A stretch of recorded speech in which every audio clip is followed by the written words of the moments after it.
Very good. I'm glad, Olivia, your father did not call that pitch. There's the one for Jackrabbits. So now each team has offered to have someone participate in this program.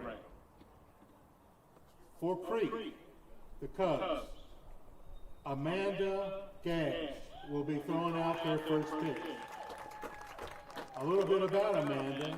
She has been the team manager for multiple years and has kept our team organized and prepared. She truly is the glue that holds the Cubs together. Amanda, throw away.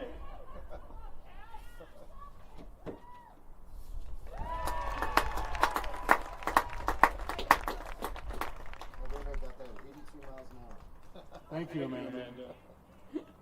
And now for the Jackrabbits. Ladies and gentlemen, please direct your attention to the mound as we honor two absolute powerhouses of the Colorado Jackrabbits organization.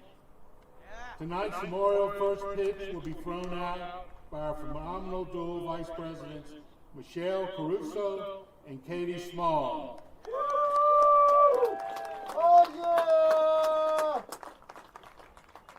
Michelle and Katie are the heartbeat of this program, from designing and organizing team gear and crushing our social media, making positive, personal, and financial sacrifices behind the scenes. These two definitions of dedication continually go above and beyond. No task is too big, no hour is too late when it comes to supporting the Jackrabbits family. Their brilliant leadership and relentless hustle were the driving forces that expanded us into a massive multi-team organization this season. Thanks to their unstoppable vision, the Colorado Jackrabbits are now one of the premier independent baseball programs in the entire state of Colorado. But more than that, Michelle and Katie have been a family culture where every single player is supported, valued, and given the chance to shine. Frankly, without their heart, soul, and endless hours of hard work, this organization simply would not exist. So let's hear it for the MVPs behind the MVPs, Michelle and Katie. Woo! Get the heat!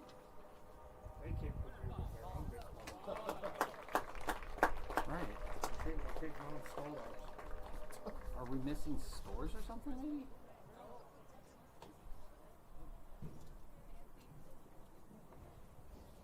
And now it's time to introduce our two teams for the night. Did I get the lineup?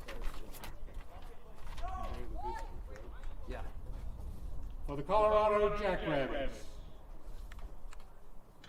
Right. starting as well. leading off is Mason Sloggett, the catcher. Number 15, Aaron Small, first base. Number 19, Yanni Ruiz, third base. Number 5, Braden Ginger, pitching. Number 23, Brian Torres, your second baseman. Number 2, Gabriel Crawford, center field. Number 1, Adrian Alarcon, your shortstop. Number 17, Tyler Smith, your extra hitter. Number 6, Mason Antirinato. Sorry. Left fielder. Scores, comments, And your right fielder is number 4, Connor Harris. Not playing tonight is Dalton Holloway, number 21. The Jackrabbits head coach is Paul Real. Assistant coach, Hunter Real. Assistant coach, Nick Small. Congratulations to the Jackrabbits and good luck tonight. Because under scheduling, it's set the same way everyone is. And now from the third base dugout, Cherry Creek Cubs. Starting off, number 28, Cameron Gash. Number 28, center field. Second, Gio Romano. Number 13, left field. Number 7, Nate Dunlap, catching. In the fourth position, batting, Matthew Turner, number 20, right field. And then just basically rebuild it. Your shortstop, number 8, Jonathan Harrell. Third baseman, number 17, Davis Wiffles. Your extra hitter, number 2, Liam Mittery. Right. Number 9, extra hitter, Cooper There we go. B. Yep. Number 21, extra hitter, Ethan Ellis. And pitching tonight for the Cubs, number 5, Francisco Coy. Crisis averted. Number 3, the second baseman, Joe Constanzo. And your first baseman, number 42, Landon Smith. Coaching for the Cubs, the head coach, Jeff Ellis. Assistant coaches, John Constanzo, Joe Dunlap, and Jim Harrell. You have a national anthem? Yeah, hold on up. I think it'll play. Go ahead and tell them to remove the hats. And now, ladies and gentlemen, please rise, and if possible, remove your caps and turn toward the flag. And I apologize, I don't know where it is. It's behind us for the playing of our national anthem.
Thank you. And play ball. Couldn't find my AYL.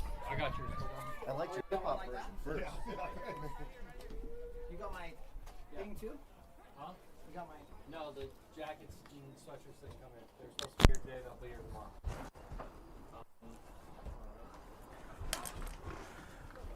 Good evening, Jackrabbits fans. This is Mike on the microphone for your Jackrabbits broadcasting.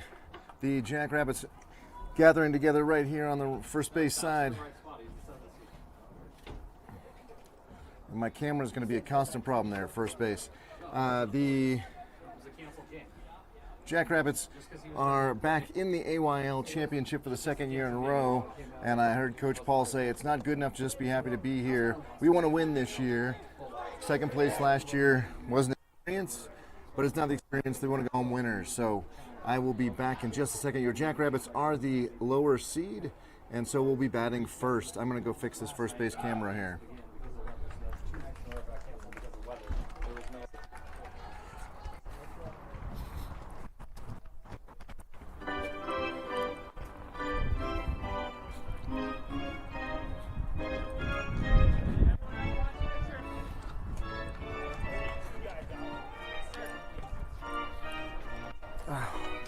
Hey, can you twist this? Like, so that that's pointing towards first? I don't know if this is going to work because it keeps getting knocked. Okay, that's great. Thank you.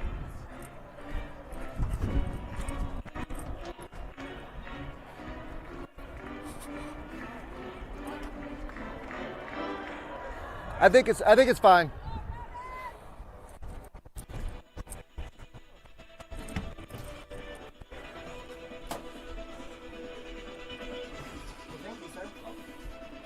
All right, let's see if we can get first base to be a little bit better for everybody. There we are. So, on behalf of Jackrabbits Broadcasting, shout out to Rabbit Nation. I know we've got folks tuning in from the East Coast. I know we've got folks tuning in from Arizona, and of course all across the Denver metro area. Your Jackrabbits are back here for the second year in a row. Just an absolute treat to be at the Metropolitan State University of Denver's home field here for the Roadrunners.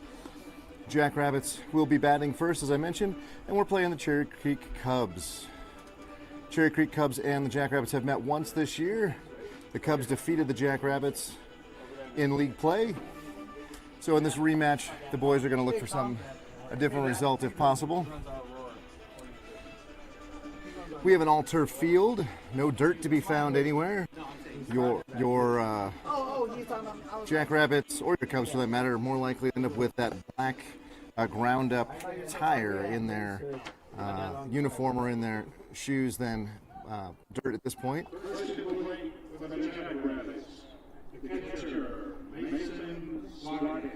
So Mason will be leading off for us once we get the ball thrown down and back to the pitcher. My radar gun doesn't appear to be working here.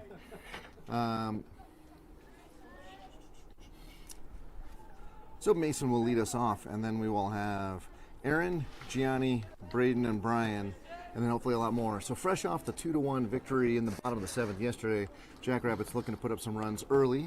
There is no time limit. We will play 7 or run rule if that were to come into effect. So a lot of baseball before us tonight, and the first pitch is on its way from the southpaw. And it'll be outside, ball 1. Mason almost wanted to call time there, but stuck in there. So I apologize, my view is a little off to the first base side. There is thin fencing here, and there's no poles, which is great for sight lines if you're in the audience. It is bad if you are trying to find a magnetic pole to stick your camera to. Swing and a miss for Mason, strike 1. 1 ball, 1 strike. So a stiff breeze blowing out of the north, which for you at home means it's going to be blowing towards first base and the right field corner. And Mason way early on that 53-mile-an-hour pitch for strike 2. 1 ball, 2 strikes now. With an all-turf field, the ball will skip quickly across the turf. Not sure how much the recent rain has had an effect, but should have limited. And there's a shot out to the shortstop. It eats him up a little bit. There's a play to first. The ball is going to be off the side. It's going to go to the fence. There's a lot of room here out in foul territory, both behind the plate and behind first and third. Down in the right field corner and the left field corner, there's hardly nothing, but you can see here from this third base camera the amount of area where the ball gets away. So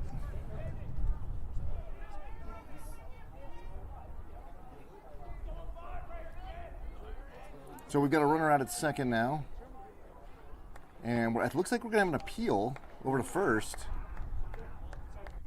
And the ump declares affirmatively that Mason is safe.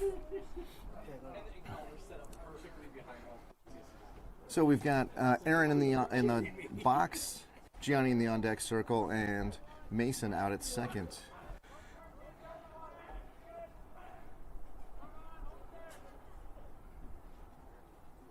And that ball comes in at 60 and high for ball one. The Roadrunners play in D2. They're in the RMAC division, Rocky Mountain Athletic Conference. And because they're in D2, their baseball season has wrapped up. Their conference tournament was last week. There's a nice shot right to the third baseman who grabs it. No throw to second, however. So a good stroke by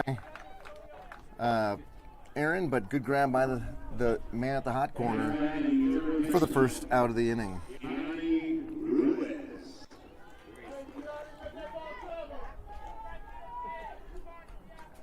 So then we got 330 down each line. No indication of the depth to center, but with the turf, if you get it beyond the outfielder, it's going to be a Little League home run almost certainly. 61's high for ball one. I'm in the press booth here, and it is an absolute pleasure. Usually I'm at a table down front. This has got, I don't know, an amazing setup up here. Great view lines. Gianni swings way early for strike one. I'm joined by a bunch of other folks from the AYL League. Again, we thank them for putting this on and for getting this really premier event located here at the Roadrunners home field. 1 ball, 1 strike now to Gianni.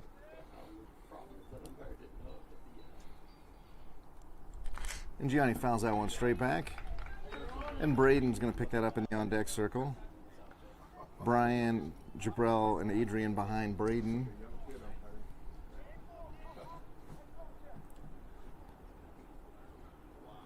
Gianni steps out. He's going to wait for the pitcher to get up on the top of the mound. And now everybody's where they should be. Pitcher looking in for the sign. Mason still out at second, being held on by the shortstop. So a huge hole on the left side if Gianni can pull it through there. And that ball comes in high at 57. Ball two. 2 balls, 2 strikes now.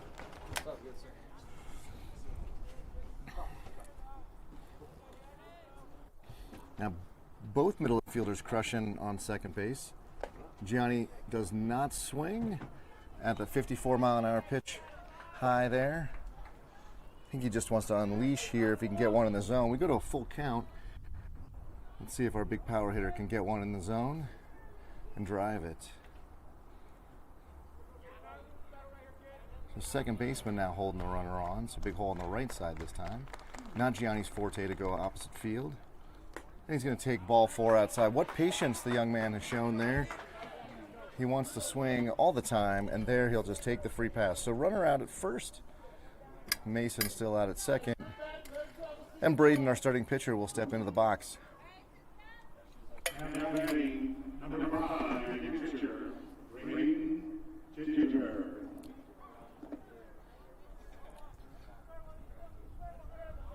So Braden can help himself a bunch by getting a good single here. And he can go to the mound with a lead. That ball's going to be outside, ball 1.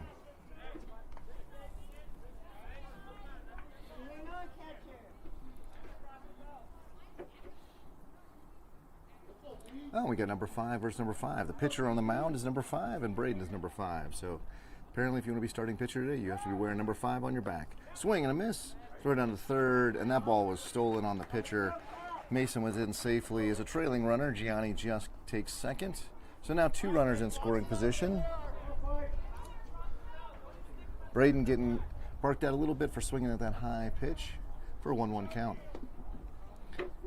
One of the distinct issues we've had as Jackrabbits is swinging at pitches out of the zone. 57, he swings and misses. Strike 2.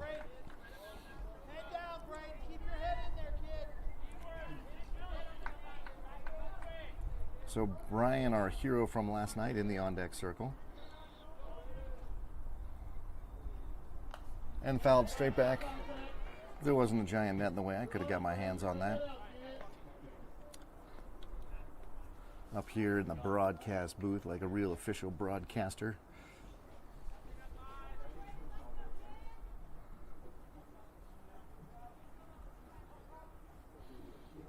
Camera setup. It's sweet. Thank you. Have a good time with it. All right, we got a 1-ball, 2-strike count to Braden. Braden fouls that one straight back. Brian grabs it before he can get to the catcher, doing his job as the on-deck circle man. I'll see if I can get it, but we have a scoreboard working for us tonight, so I don't know who's doing that, but just real professional. It's wonderful.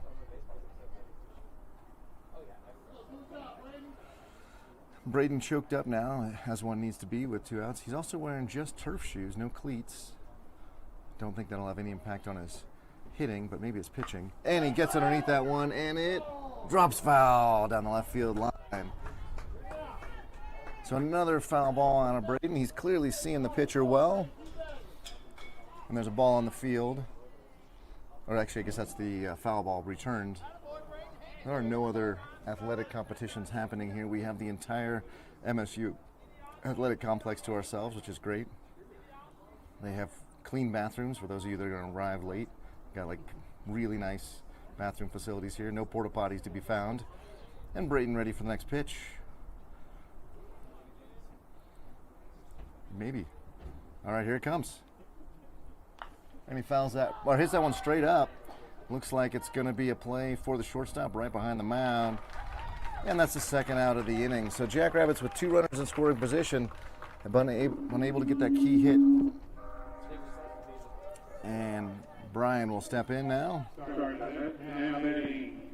Second baseman, number 23, Ryan Torres.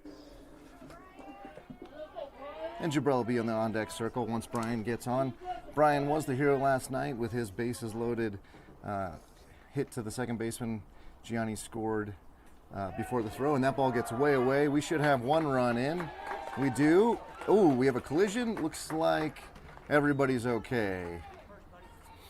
So Mason, very aggressive base runner. Those of you that know him, I think that doesn't surprise you whatsoever. And we get 1 run in on the wild pitch. Gianni also moved over to third. So with a runner in 90 feet away at another wild pitch, I guess Gianni would also be coming with 2 outs. But Brian would rather put the ball into the outfield, I imagine. And he takes that pitch high. So 2 pitches to Brian, both of them high. He's got a 2-0 count now. He can sit on a middle fastball and let everything else go past.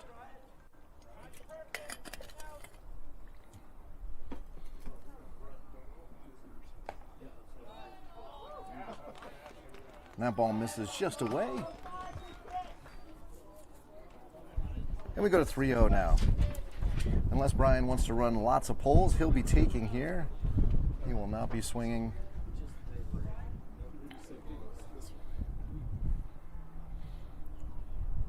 Pitcher set for a while. Now the pitch. And he throws that one into the turf. And Brian will take first on the base on balls.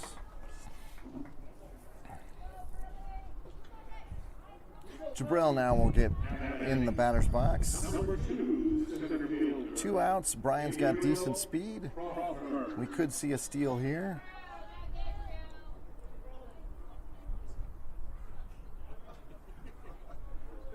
No, nobody running on that pitch. 59, but away.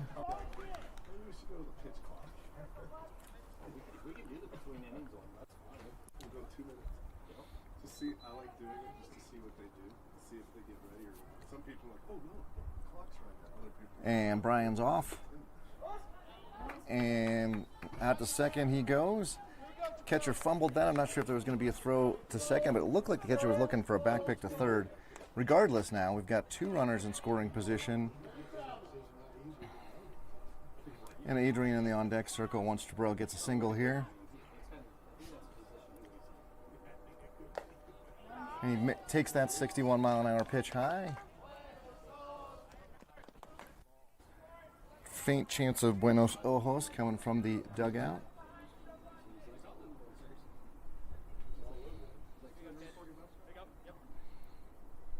The pitcher is set now. Taking a long time. Now the delivery. That ball off the turf. Great stop by the catcher there to keep that ball from getting away. Jabril goes to 3-1 now. This is where plate discipline really matters. He knows he's going to get a fastball, but he can't convince himself that he's swinging regardless. He's got to be good about it.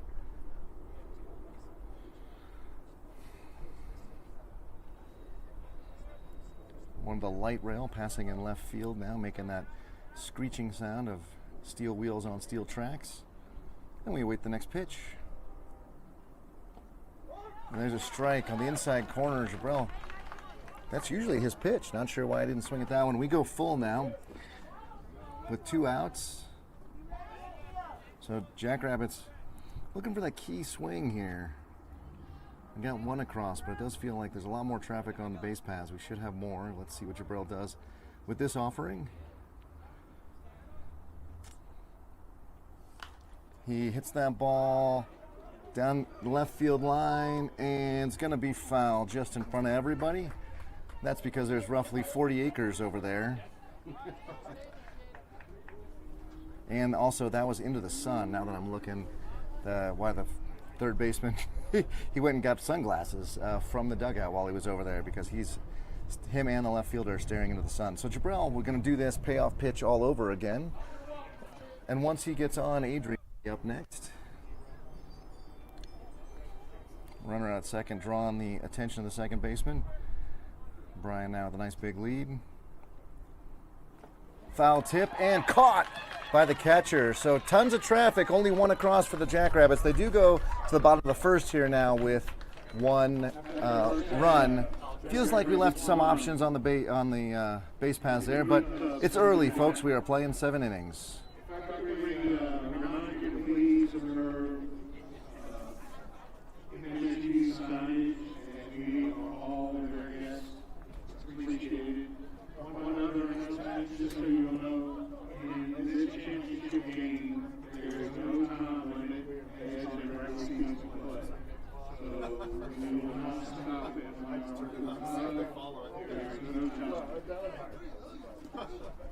So let me point out the scoreboard out there, just above Roadrunners in your shot.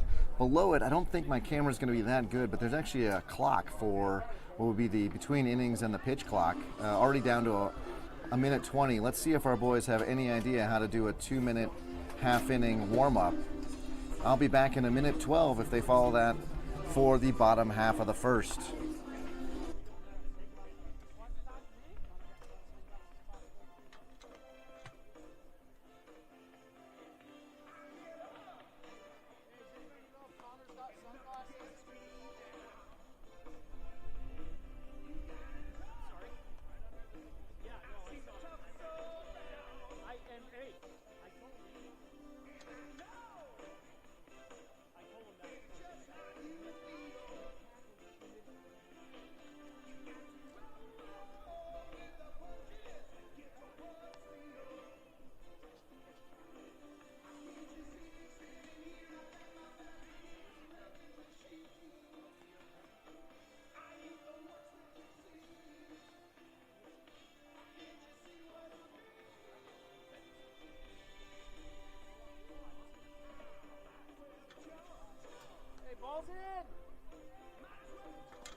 is cool up here. All right. For the Cubs, the center fielder, Cameron Gash. I couldn't find your McDonald's. All right. We've got I couldn't cross over because of strike. No, ball one. the cars, the trolley car tracks. And Mason throws a junk ball back to Braden up on the bump. That's not a good way to start, a little inauspicious way to start this. So your battery is Braden and Mason. And the second pitch of the bottom of the first here is on its way. 67, but at the brim of that helmet for ball two. Out at first, we've got Mason A. We got Brian at second. Adrian out at short and Aaron at third. And Braden buries that one in the turf for ball three. We've got Connor in left. He usually plays right, so that's interesting. Jabrell in dead center and Ty in right. And on 4 pitches, we're going to send number 28 down to first.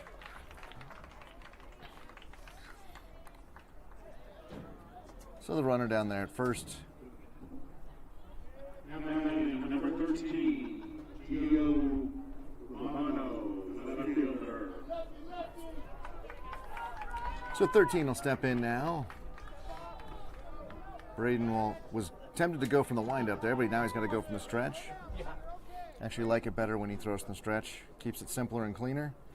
The runner is off. That first pitch is a strike. That ball gets all the way in the outfield, but Jabrell, who has played on this field last year, knows to just give it plenty of time to bounce. It'll get to you. Brian runs it in.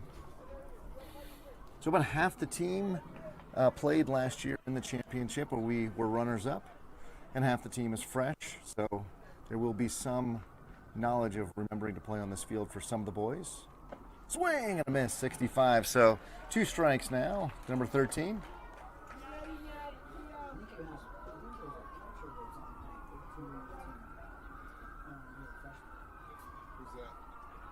Braden not giving much attention to the guy at second. Buries that 66-mile-an-hour pitch in the dirt for ball one. 1 ball and 2 strikes now. Nobody down. That runner still out at second in scoring position. And we miss outside. For those of you coming to the game later, you're going to want to bring your own concessions. The concession stand is not open. We need extras for the press box. There you go. And that ball misses somehow low and away. Any requests? Are you a Mountain Dew guy? You a big Fritos guy? Oh, pretzels. Pretzels and Jack Daniels. 3-2 pitch. Strike 3. We get him. 13, I think, was looking outside. Braden throws that one inside, and we get the first out of the inning.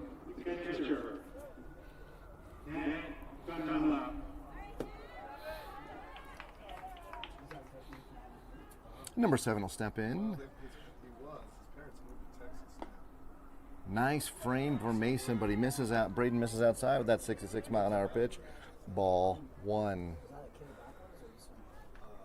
Oh, he was looking. And the next pitch, fouled off to the right side. That one's going to clear the netting and end up on the tennis courts, it looks like. You guys, it's a different game now. There's no reason to recruit a high school kid anymore. It sucks. I feel so bad. And there's a grounder right to Aaron. He's going to tag him. And he's going to be safe at first. Good job running down there, number 7, to be safe at first. But they do get the tag. It was not a force play. So the runner from second ran into that. Aaron with a wise decision to hold the ball, get the runner on the shoulder. So 2 down, runner now at first. So the Jackrabbits in a better position. Let's see if they're going to run on Mason again.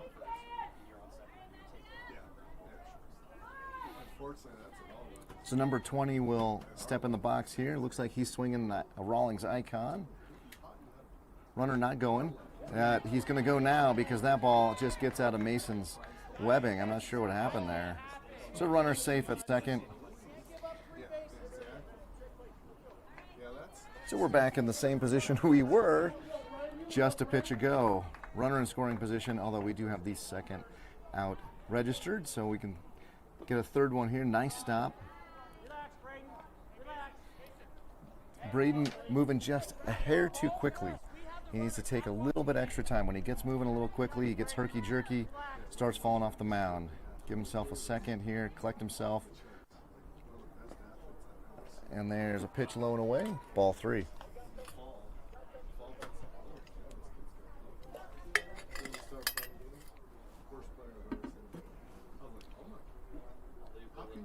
And that ball is in the dirt, 64, but ball 4. No one cares how fast ball 4 was. The runner will take first. So runner for first and second for the Cubs. And the shortstop will step in now. Number 8. And the pitch. Foul back, I assume. We do have a club team. Yeah, we only have one freshman catcher. The other 4 freshmen are all juniors and seniors.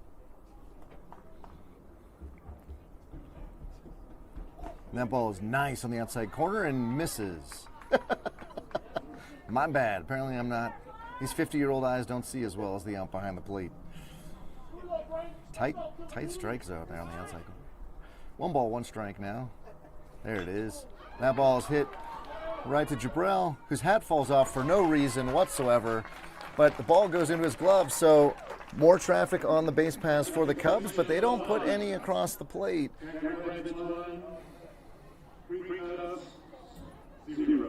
And we have finished one with the Jackrabbits up 1-0. That blank was so forceful, it knocked his hat off before it even. Yeah, the wind from the ball ahead of it. We should see Adrian, Ty, Mason, and Connor, and then once we see those 4, we'll flip the lineup over. The clock has started out there below the scoreboard and above the Roadrunners, so I'll be back when it hits 0 in a minute 51.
And Adrian will step in now. Same pitcher, number 5, up on the mound, but he has gotten a little chilly, so he's putting his sweatshirt on.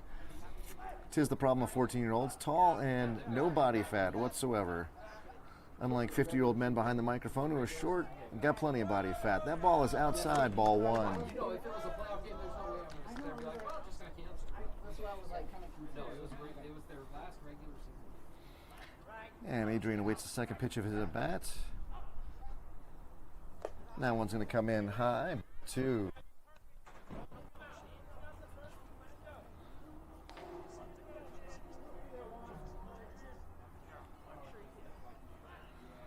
Pitcher is set. Looking at first. Now he's looking home. Delivers. Swing and a miss. Adrian missed that 55-mile-an-hour pitch. Up at the letters, he probably could have let that go. It's not really the perfect pitch for him.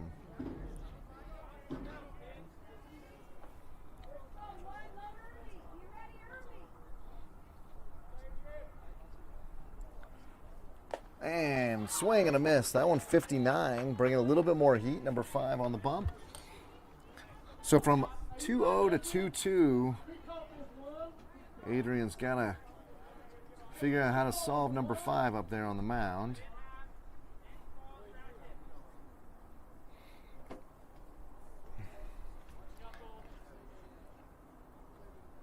And the pitch. Going to be outside. Braden didn't get that pitch. Number 5's not getting that pitch. That outside corner is tight as a drum.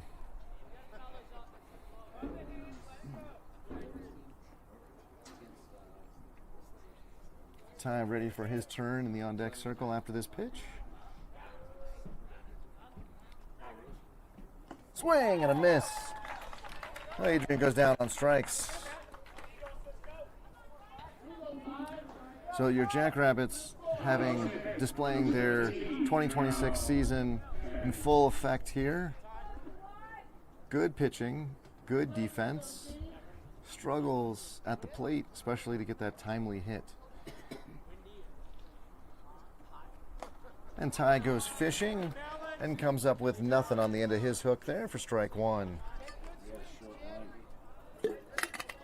Short line and no bobber on that one, I agree. Taller guys are longer. Next pitch. Ty's too late on that one. He maybe could have made that one contact there. Now he's quickly in a hold 0-2. And we got Mason A in the on-deck circle.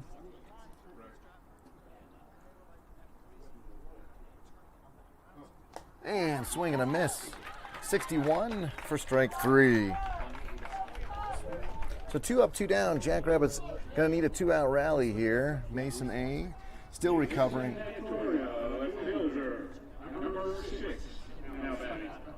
Still recovering from that broken left hand that he suffered while catching. But he is gaining more confidence with every at-bat. That ball quite a ways inside. Mason having no trouble getting out of the way, though. Probably not going to do much for his jitters. That's the bummer. Let's see what he can do here. And grips the bat. Double batting gloves. He's going to bail out again. 58 on inside. So he got a little lucky there. I don't think that one was inside nearly as much as he thought it was. It was still inside, though, for ball 2. He's got that spearmint green bat, favored by many of the Jackrabbits.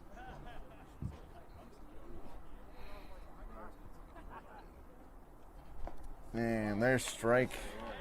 Mason was bailing there. After 2 pitches on the inside corner, he thought he might see another one, and instead that was nicely placed by number 5 on the outside corner for strike 1.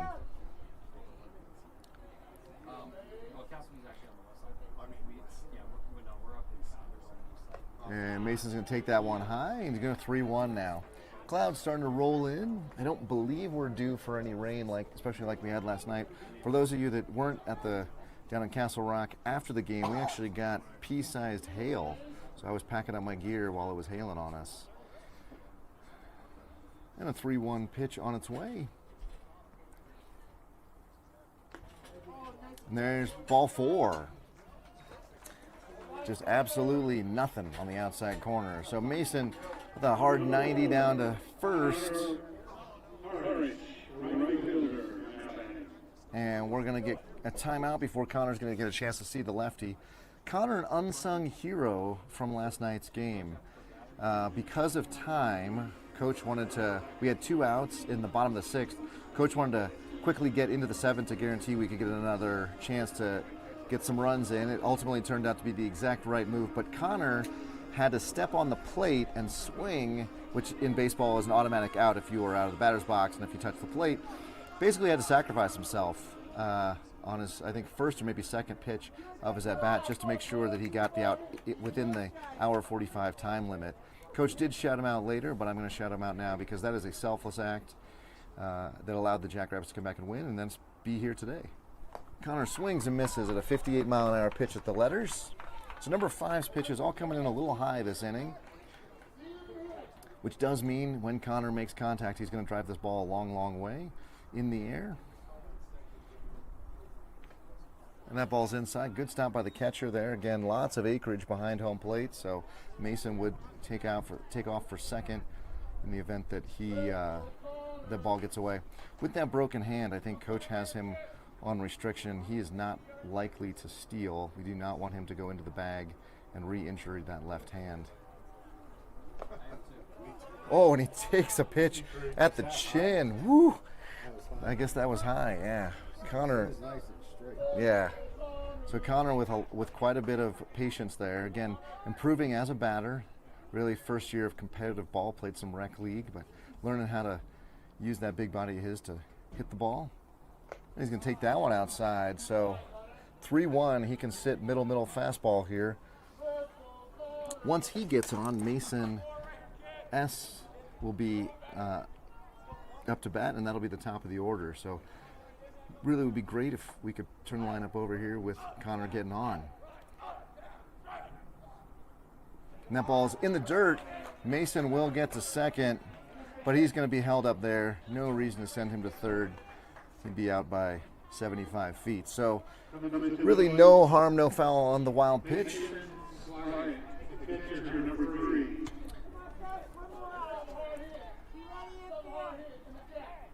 And we're going to get a timeout. Mason A needs to tie his shoe.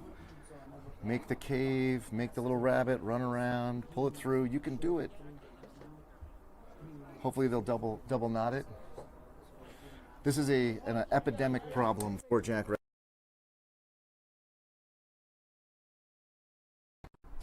Uh-oh. Oh, there we go. I was frozen for a second. Huge hole on the right side since runners are holding both, or since fielders are holding both runners on. I'll see if I can get that on my camera. See, here we go. First base and second base wide open.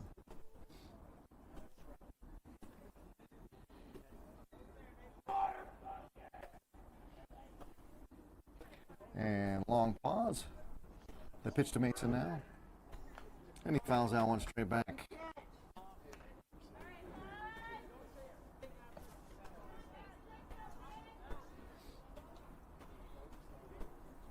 And with a 1-1 count now, Mason will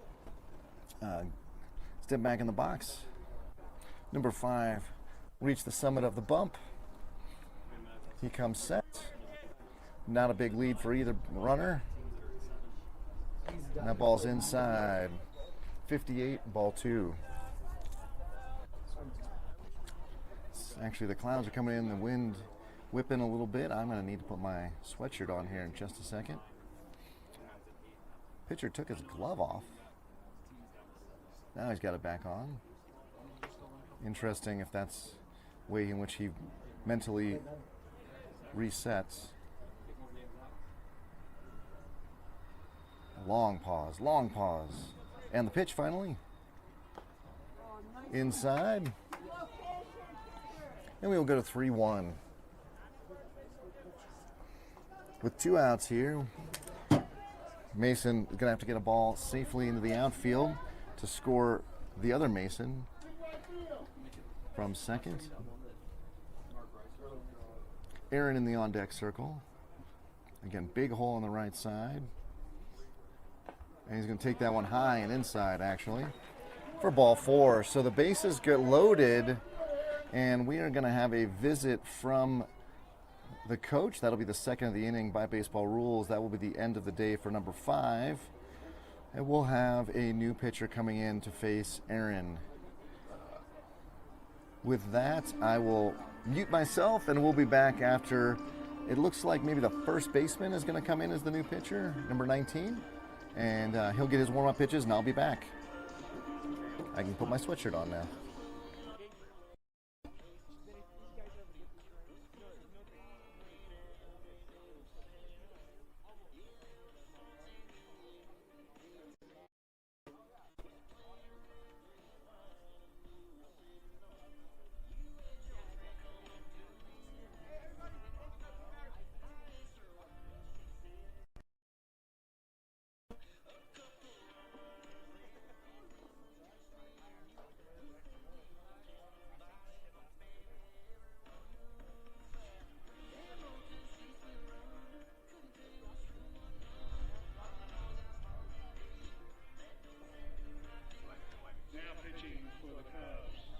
Number 99, Cooper B.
First baseman, number 15.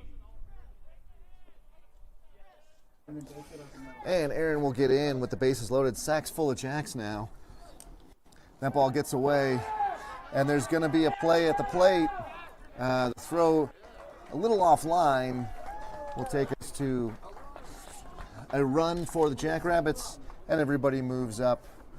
We got a runner at second, a runner at third now on the wild pitch for number 99.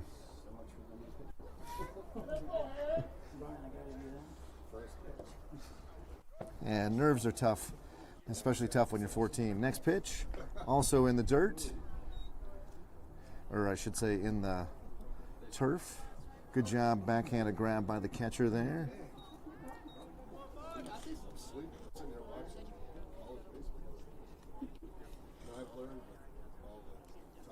And there's a shot out to short.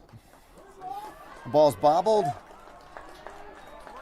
And I think Mason, that was a heads-up baseball play. Mason kind of waits and runs interference, if you will. And I think that got the shortstop distracted.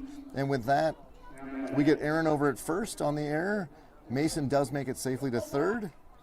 And Gianni will step in. So either one of two things happened. Mason knew exactly what he was doing, and it was great baseball IQ, or Mason had no idea what to do, was frozen. And we'll have a back pick. Hard throw from the catcher, but Mason read it all the way, and so he is back safely. Aaron will take second. That's what inspired the whole thing. Aaron was stealing there. So two runners in scoring position now for the Jackrabbits. That ball is away. Man, my radar gun stopped. There we go. Now it's working again. So 2 balls and no strikes now to Gianni. Pitcher set. That one also outside. So 99 falling off the mound towards first base, and every pitch has been away. Yeah. The entire press box in agreement that he is falling towards the first base. And that ball all the way to the backstop. And we will have another run. Mason in safely. Good play by the catcher. Grabbed that ball. 99, not there in time. And Aaron gets to third. So 3 runs across for the Jackrabbits in this inning for a total of 4. 3-1. 3-1.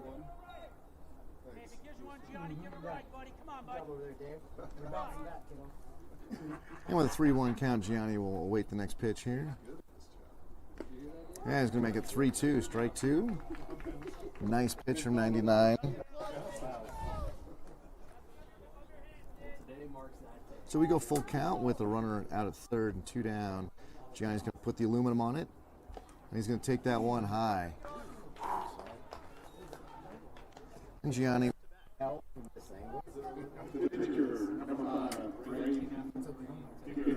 Oh, my first base camera just got moved a bunch. I'll have to go fix that. But trust me, Gianni's out at first. We still have Aaron out at third and Braden stepping in with Brian in the on-deck circle.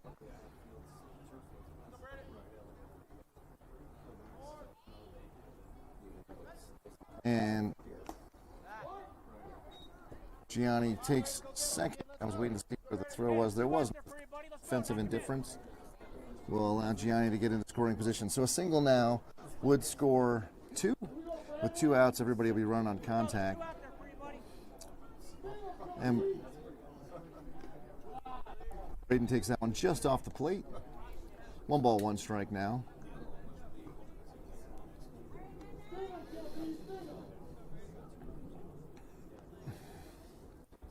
And pitcher set. And the throw. Again off the turf. Yeah.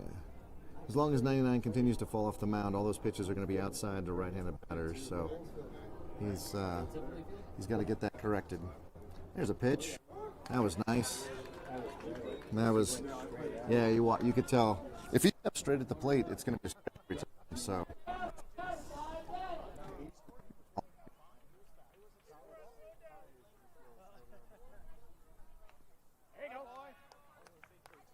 Ball to stay alive. That wasn't Braden's pitch by any means, but it was a pitch that allows him to stay alive. I wish I felt that way. 70s to do 50. Every time I lose practice here. Pitcher set. And another foul ball for Braden. Yeah, deuces are wild. We got 2 guys on, 2 balls, 2 strikes, 2 down.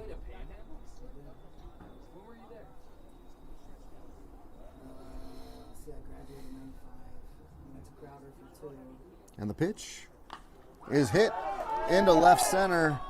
The center fielder grabs it. Just hangs up just a little too long to be useful for the Jackrabbits. Get grabbed by the center fielder. We get the 3rd out of the inning. Not before the Jackrabbits score 3 with 2 outs, by the way. That's a 2-out rally. So 4-0 as we go to the bottom of the 2nd. I'm going to go for this camera angle, and I'll be back in 2 minutes.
And throw down. The Jackrabbits are able to beat the 2-minute timer there. So. Starting in the bottom of the second. Is football.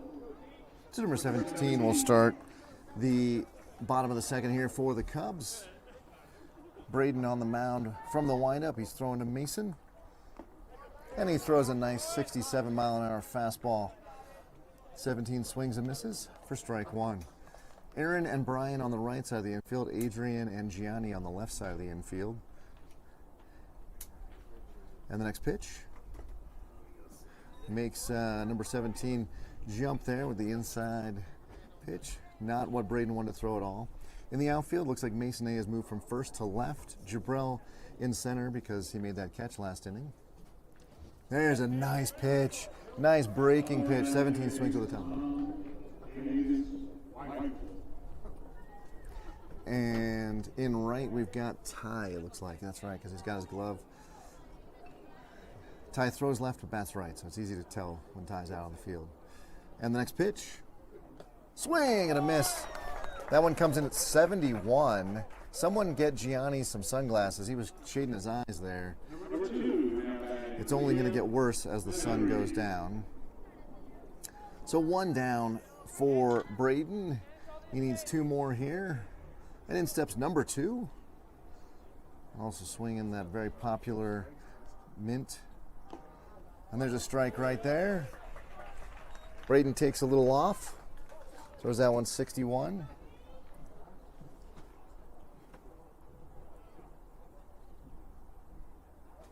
And the next pitch is going to be high and away. 64. So Braden having no problem staying in the 60s with his pitches today. And the next pitch. Ooh, inside.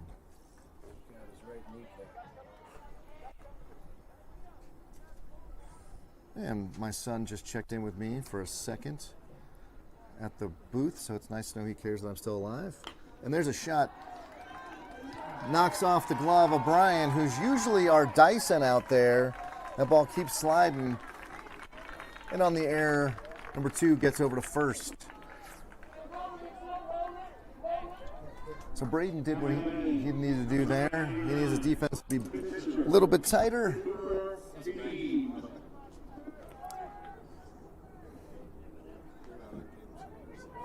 And number 99 will step into the box. Very upright in his stance.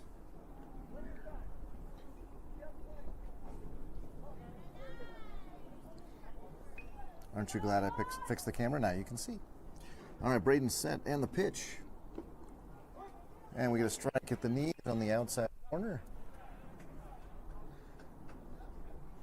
99 looked a little askance at that pitch because he's a pitcher. He feels like maybe that wasn't one. It was borderline. Let's see what Braden can do now with the next pitch. That one not borderline. Ball 1. Oh, ball 2? Ball 1. Man, my scoreboard guy is very quick here. And with a 1-1 count, 1 down, the runner over at first. Braden's got a sign. Now he's set. And the pitch. Nice curve. Oh, man. 99 was bailing on that one. That is his best pitch tonight so far. But the night's still young. We're only an inning and a third in. And there's a foul ball. Nice job, 99. Yeah, but he did a good job of fouling that off. Braden, in the offseason, plays quarterback. So, you know that one of the gods reached down and touched his right shoulder and said, I bless you with being able to throw a baseball and throw a football. Oh, he gets him with the swing. Good job.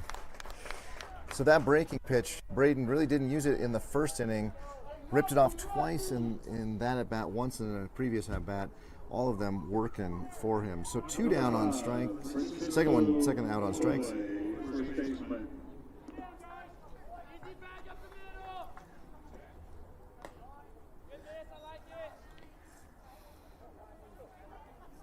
Well, interesting. Aaron not holding the runner on, almost egging him on to steal. Test Mason's arm there. And that ball's fouled back into the netting. We get 1 ball, 1 strike.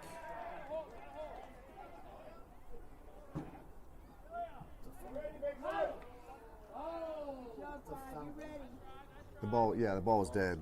Yeah, the ball was dead. So it was a nice move, but there was not, the ball was dead there. So number 5 is in the box.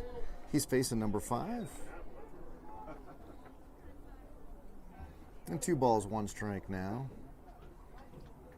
Now Aaron is holding the runner on, even though Braden gives him no looks whatsoever. So we go 3-1 now. Braden in a hole here to the lefty. Does he have the confidence with that curveball again? Probably throwing a fastball here. He is. Ooh, and a nice shot right to him. He's going to run it over. And we're going to make it a lot closer than we need it to be, but he's out at the first. Whew, whew. I thought there was going to be just a sprint at that point.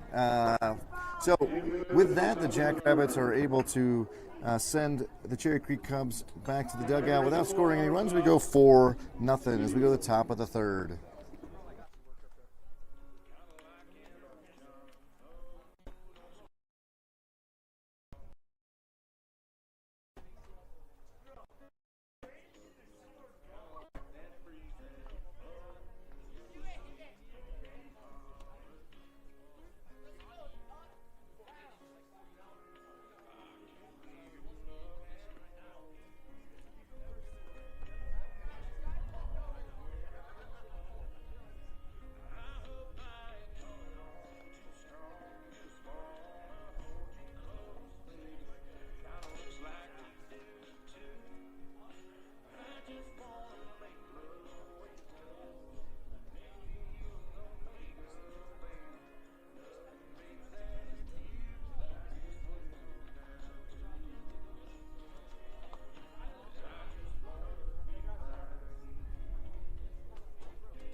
Starting at the top of the 3rd, number 23, second baseman, Brian.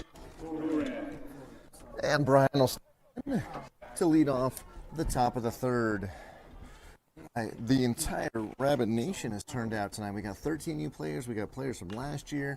Brian gets underneath that one. That one could be trouble. Oh no, my first base camera got moved in between innings. Darn it. That ball is caught by the first baseman, and Brian is retired. So Jabril will step in. Jabril Crawford, center fielder, number 2, now batting. And Adrian will be in the on-deck circle. Once Jabril gets on, he'll bat. Jabril go for 1 today. I think he lined out, if I remember. And he's going to take that one inside, ball 1. 99 back on the hill for the Cubs. The initial angst, I think, is gone. And now he is throwing BBs. There's a beautiful pitch right down the middle. Jabril's got to be swinging at that. 1 ball, 1 strike now. Long shadow being cast across the field. You can see that pole. That's also where my camera's mounted. So the sun getting low in the sky. Going to be tough. There's a shot to shortstop. And throw to first. And they're going to get Jabril by a step or 2. Darn it, my camera. I really got to fix my camera. And Adrian will now step in. Adrian, shortstop, number 1. And Ty in the on-deck circle. So anything hit the left side is going to be in the air. Is going to be tough with the sun right there. Pitcher set. First pitch to Adrian.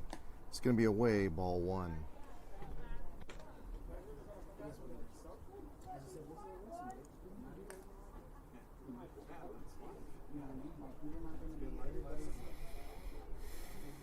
And the next pitch is also going to be outside, all the way to the backstop. No harm, no foul there because there's nobody on.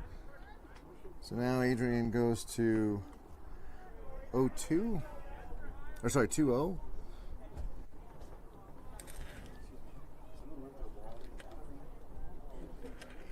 There's only $3.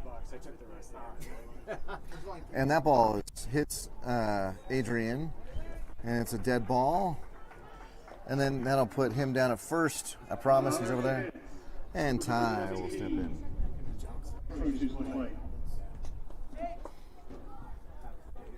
Is he, I don't know who that boy is, but yeah. Enrique something, yeah. Looks like he had so take that.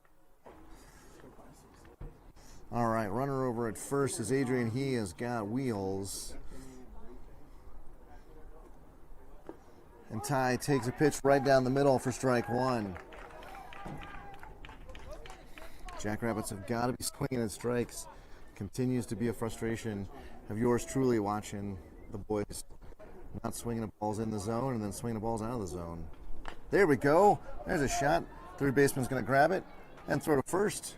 Is going to be not in time. It's going to be short, and Ty will be safely at first on the air, and of course the run moves to second. So now steps Mason A. There's 2 down. I would love to see him bunt here, but you're not going to do that with 2 down, especially on the turf where the ball's going to roll really far. So let's see if we can't just plop a ball into the outfield here. He's just got to get over his. There's no throwback.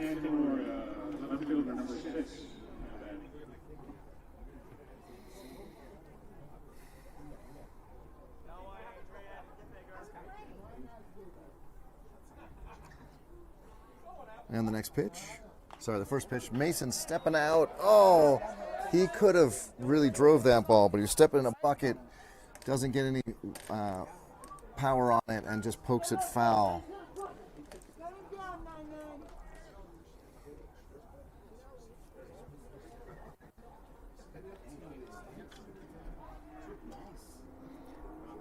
The pitch, high and inside, ball 1. So the one kid for whom he's got some concerns about being in the box with that broken hand, and he keeps getting all these pitches on the inside. Not helpful. He just needs to make good contact. He'll get his confidence back here. And the pitch, and he's stepping in the bucket again. He wasn't going to reach that even if he had swung. Strike 2. 1 ball, 2 strikes now.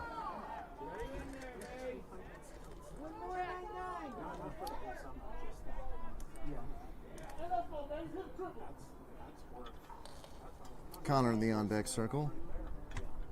That ball's in the dirt. Good stop by the catcher. Nobody going anywhere. And we go to a 2-2 count.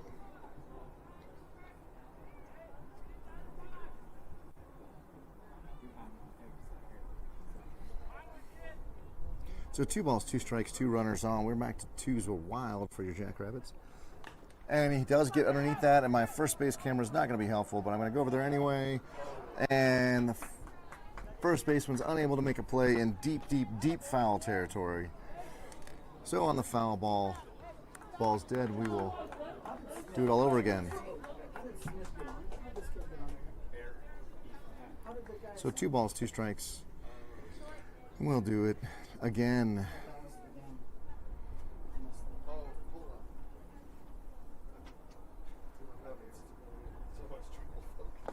He's going to take that pitch high. And we go full. So 3 balls, 2 strikes, 2 out. The runners will be going on the pitch.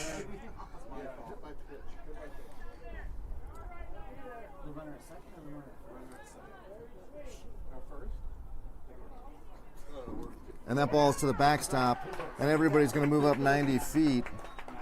So now base is juiced, sacks full of jacks. And so our big hitter Connor will step in with the sacks full of jacks here.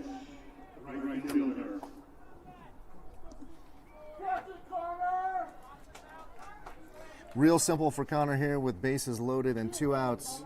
See ball, hit ball.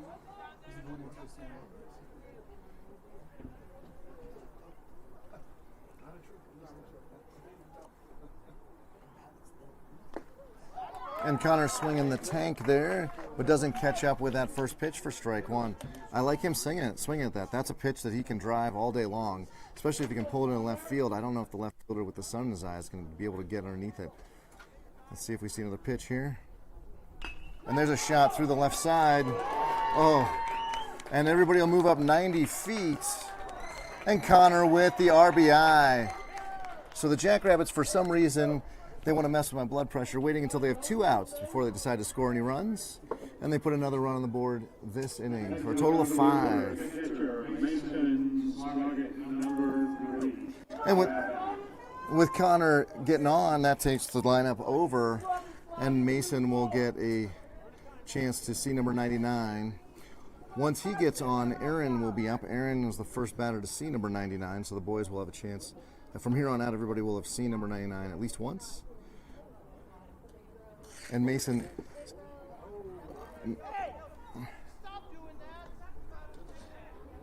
was ducking out of the way. Ty doesn't go anywhere down at third, which is a bummer because that ball just died off the backstop. I think Ty scores there, but he's got to get a good read and he's got to get a good jump. There's a far from guarantee that you're going to score if you're not ready to move as soon as the ball goes wild. On that first wild pitch, Mason with a 1-0 count. That one skips off the turf for ball 2.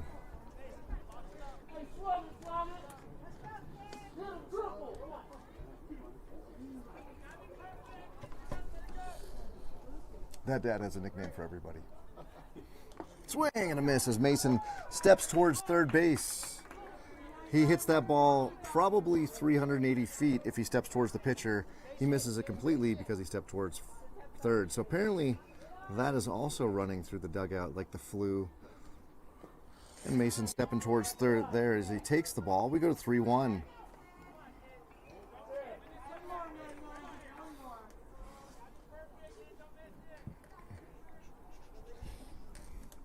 So 3-1 with 2 outs. The runners will not be going on this pitch.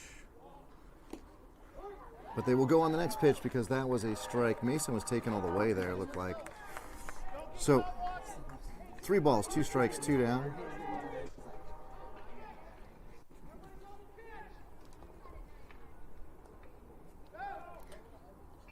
And a swing and a pitch in his eyes. Mason goes down on strikes. Your Jackrabbits are only able to plate 1 there, even though they had the sacks full.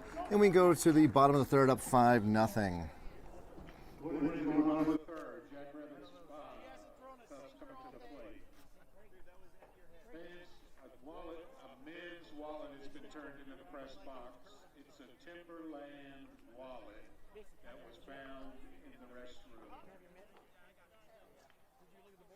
I know you want it back so you don't have to replace your driver's license. Let's go.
And with the first base camera fixed, I'm back here in the broadcast booth. We go to the bottom of the third. Jackrabbits up 5-0. Braden still on the bump, throwing to Mason behind the plate. Swing and a miss. First pitch for strike one. Looks like Aaron and Brian still on the right side. Adrian and Gianni still on the left side of the infield.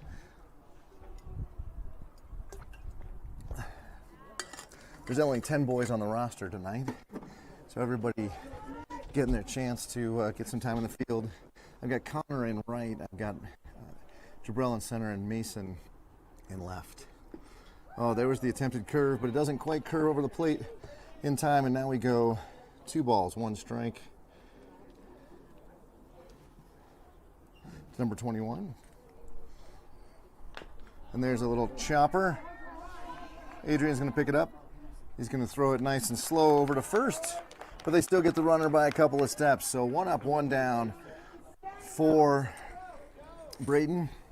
That was the 40th pitch of the afternoon for Braden. So he's pitching really well here, very efficiently.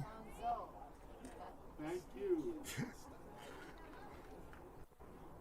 And that first pitch makes it about 54 feet and then bounces over Mason. It's 60 feet 6 inches from the rubber to the plate, so Braden's got to do better to get the ball all the way there. Number 3 is in the box now. Nice pitch. That was a nice pitch. 1 ball, 1 strike.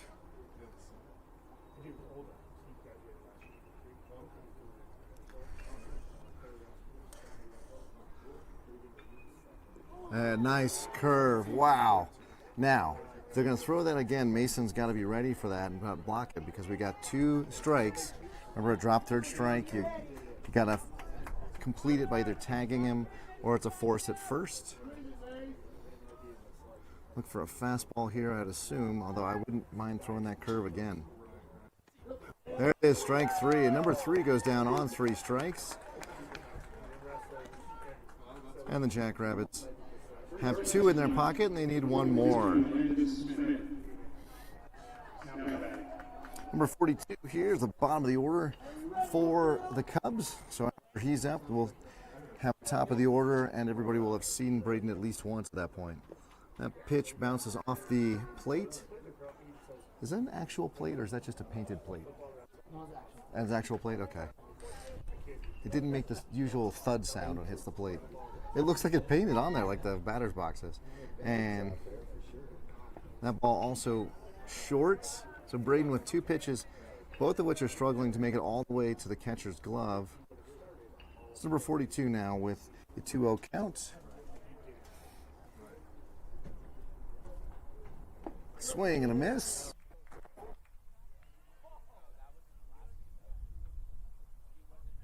For strike 1.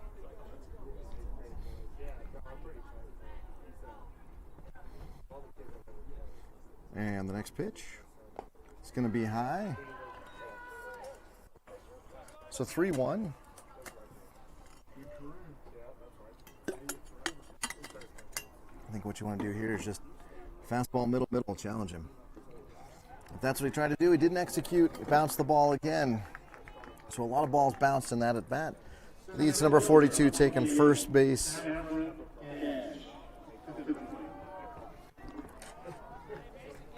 So now everybody's seen Braden. They know what he's got. And generally, it is in the batter's favor to have seen a pitcher once. And Braden starts him off with a nice strike at the letters. Runner's going. There's a curve in the dirt. There was nothing that Mason could do about that. And the runner will take second with no throw. So a runner in scoring position for the Cubs, as they now have a 1-1 count. Beautiful curve from Braden, 28, stepping out there looking like because the ball's going to come at him. Instead breaks over the plate. And 28 not appreciative of the audience member giving him batting advice. wisely takes that pitch low. Ball 2, 2 balls, 2 strikes. Braden needs to take a deep breath here. He's moving too quickly. There we go. There was the breath. Come on, don't let him go, kid. From my angle, umps in the way. And we have a full count. And that ball is also in the dirt. And 28 will take first on the base on balls. So 2 runners on. Just as I said that Braden was being efficient, he's now walked a couple of guys. He's up to 55 pitches. And we get a timeout. Coach coming to have a conversation with him. That's Coach Hunter is our pitching coach. So he will not be replacing Braden at this point. I also found out we play by some sort of high school rules, not CHSA rules, but some sort of high school rules that allows 3 visits over the course of the game. 2 visits in an inning does not require you to remove your pitcher. And if you remove your pitcher, that doesn't count as a mound visit. So Jackrabbits have 2 more mound visits for the rest of the game, as do the Cubs. So a very different setup than your traditional baseball. 2 visits, an inning, and you have to replace your pitcher. So that pitch high.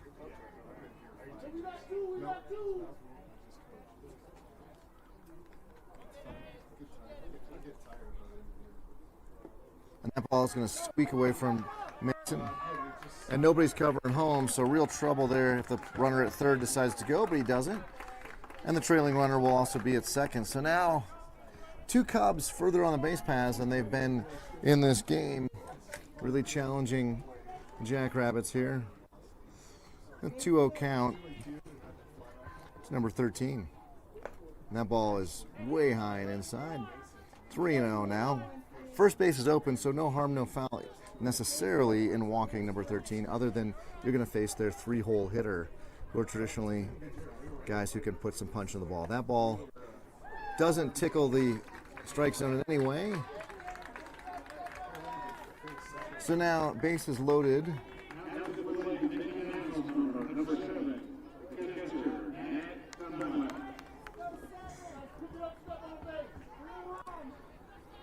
So Cubs on every base. Number 7 in the box. Braden with the ball on the mound. And 2 outs. First pitch. Swing and a miss. Strike 1.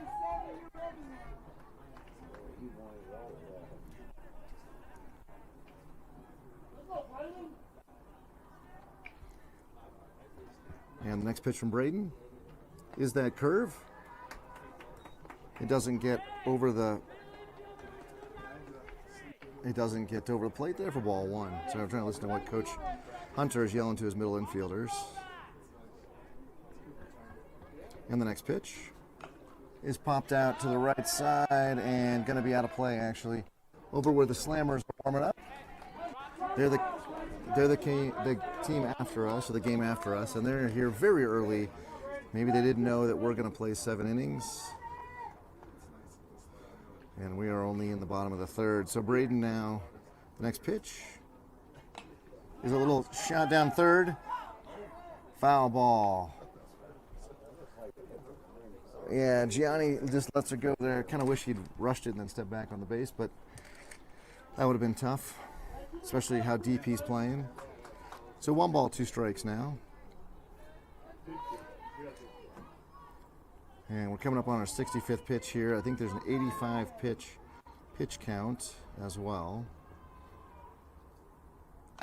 And that ball is just hung and lifted into center. That will be a base clearing double.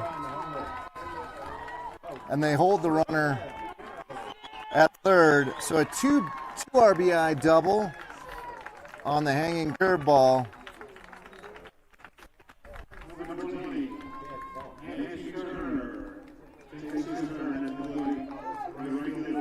And number 20 will step in now.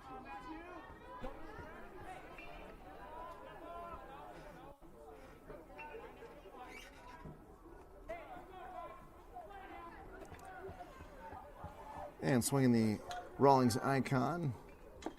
Number 20 Misses that first pitch. Strike one.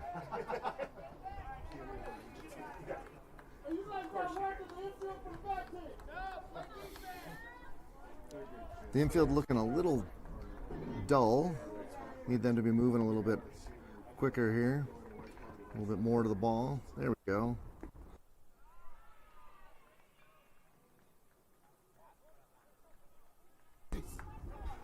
Sorry, ball one. Ball one. One ball, one strike.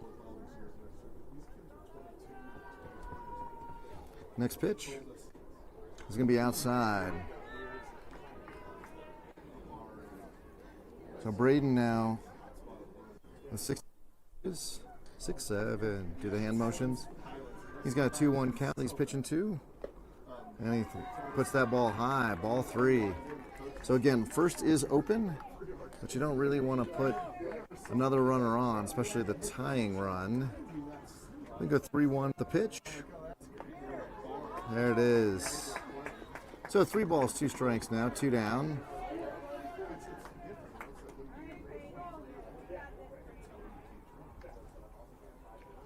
And the next pitch is grounded over to the shortstop. He picks it up. So it's first, and they get him. So we give up 2. The damage kept from being too much. Need to go grab their aluminum sticks and put some more runs back on the board.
All right.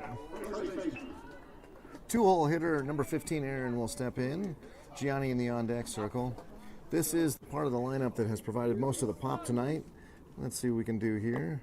Aaron was the first batter to see number 99, so this will be his second time through the repertoire.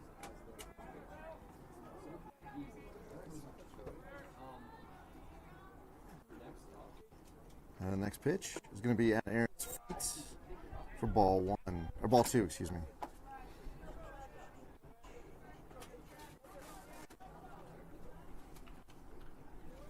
Very special. His mom honored with the first pitch. His mom and his aunt actually honored with the first pitch tonight for all that they do.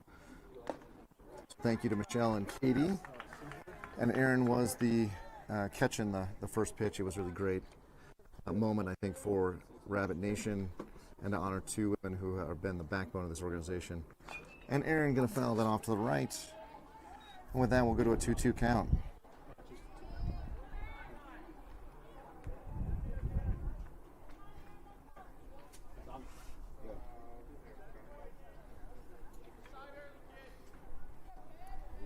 And the next pitch. A little shot down to first baseman. He grabs it, no problem. Who moved my camera? It is a coach who is moving my camera. So number 5. Johnny Ruiz will step in.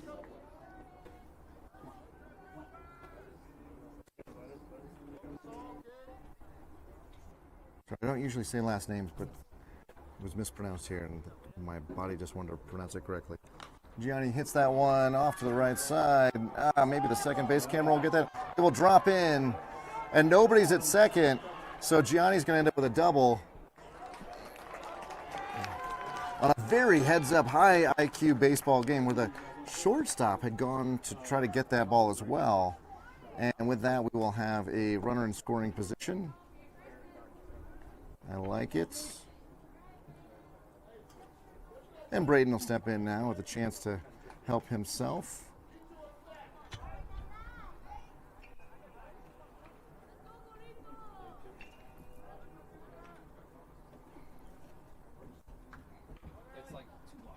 And the next pitch, or first pitch, is going to be out the ball outside.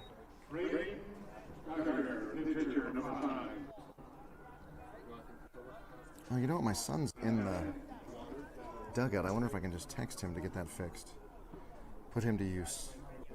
All right, runner out at second, one down. Braden is going to take ball 2 there. Tap, seat back. Do it.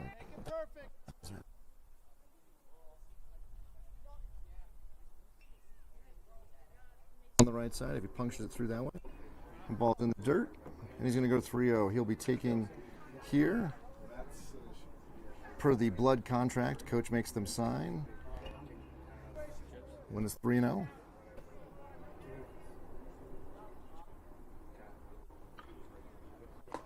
And he's going to take ball 4 inside. So Brian will come up now. Runners at first and second.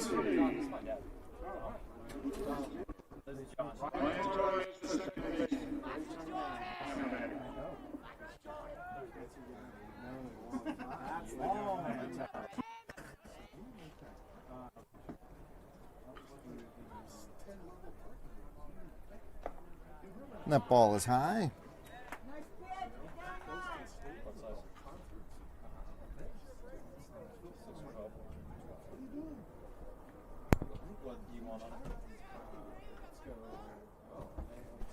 And the next pitch.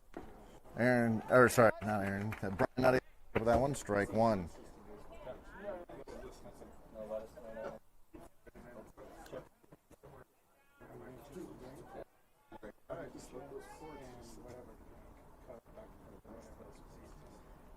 One.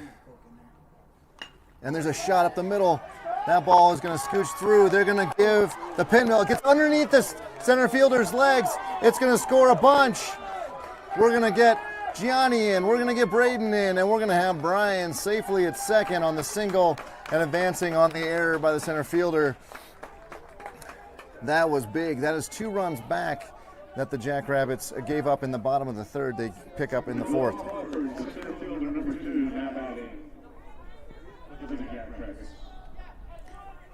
So Jabrell, who has put good aluminum on the ball both times he's up, but he's still 0 for 2 today, will step in now with a runner in scoring position.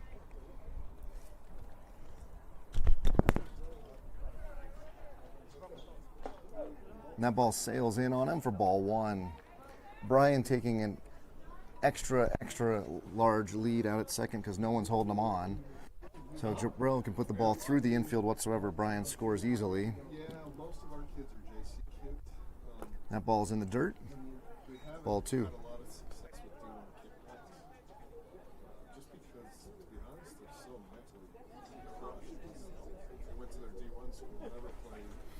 Next pitch.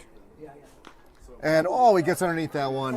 And he has no idea where it is. The ball is going to get way over his head. I mean, way over his head. I told you that sun was tough. Jabrell is now going to go to third. There's going to be a play at third. He's in head first. With a triple! His dad has been demanding it from everybody. And now, the ball's free. Go. Balls go. Oh, the ball's in the corner. The ball's over here. Oh, now we get a timeout. Oh, man. Oh, he could have scored on the overthrow there. But we give nothing but a love to our man at third who hits the triple that his dad's been asking for everybody to do. So Adrian will step into the box now with that runner at third. sieve ties. One of them broke. Well, what? I think we're sieve ties. Oh, jeez. Also, good to see you, man. Good to see you. I'm glad you came out. Pardon me, sir. So Jabrel's dad on cloud 9 right now. Let's be honest with that triple. Score a couple of his team, or I guess Brian, his teammate.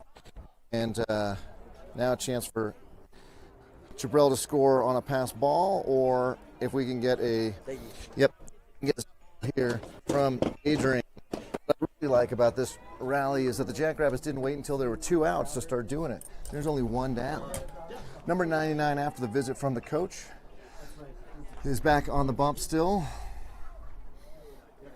And he swings and misses. Ball, or strike 1.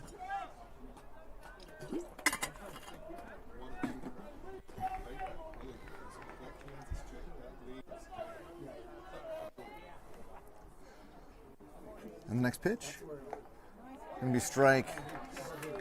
That was a high strike, but it was a strike nonetheless. Adrian now in the hole a little bit, 0-2. I think he actually has struggled to put the aluminum on the bat. Let's see, he's got 1 strikeout, and he had a walk. Or he got a hit by pitch. That's what. And there's a shot. Oh, right back to the pitcher. He does throw to first. Somebody's working on my camera over there, but we get the run in. So a useful out. A nicely stroked ball there by Adrian, and your Jackrabbits score another.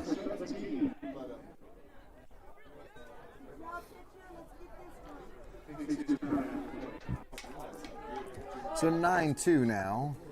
Ty will step in, and then Mason A in the on-deck circle. 2 outs, nobody on.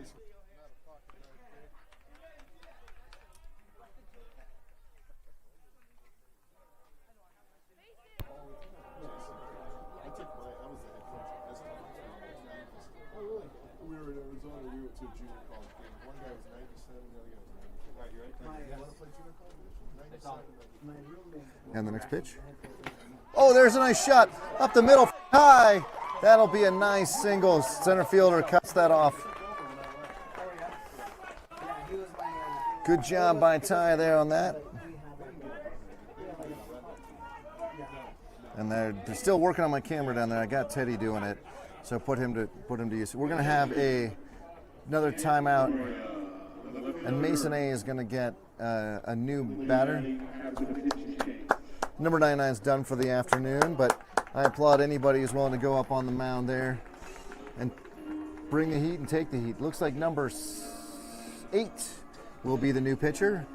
Mason will face him, and then Connor will see him with the tie at first and the 2 down. So I'll be back after number 8 warms up.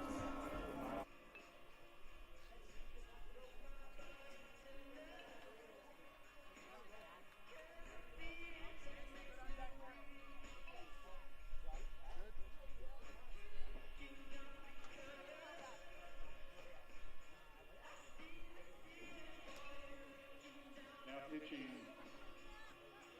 for the Cubs, number 8, Jonathan Harrell.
All right, Mason A will step in now with Ty over at first.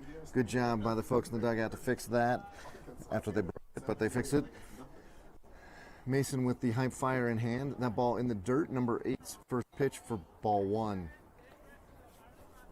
Again, Connor of C-Ball Hit Ball fame in the on-deck circle.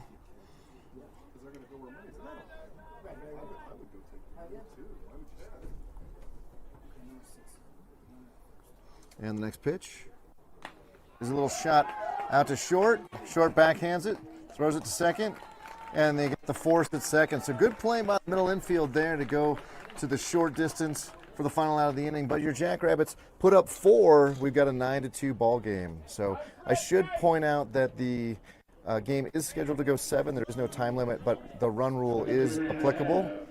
It's 10 after 4, and I believe 8 after 5. So we are a 7-run lead here. So not enough to finish the game if we were to go without any outs, but certainly getting close to that. And we have a new pitcher. Number 1, Adrian, will be on the bump.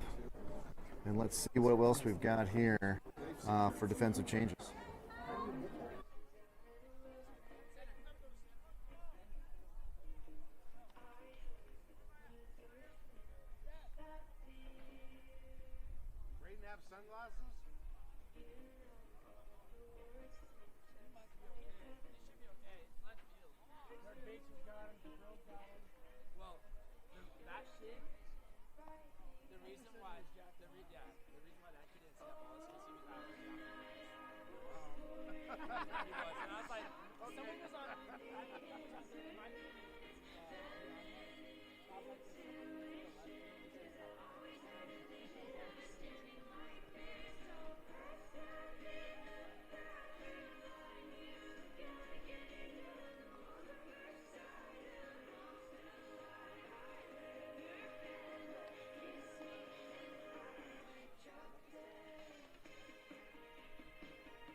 For the Cubs, Jonathan Harrell.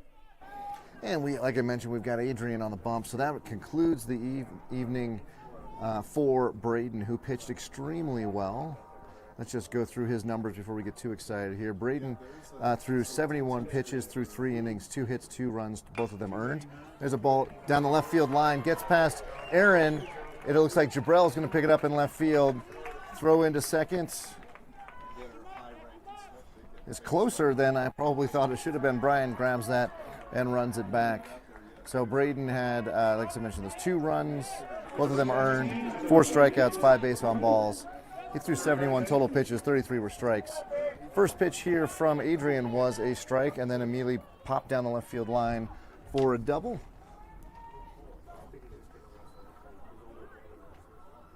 And Adrian forgot for a second he's got to pitch off the rubber, or off the stretch. So he steps off the rubber. And number 17 is in the box.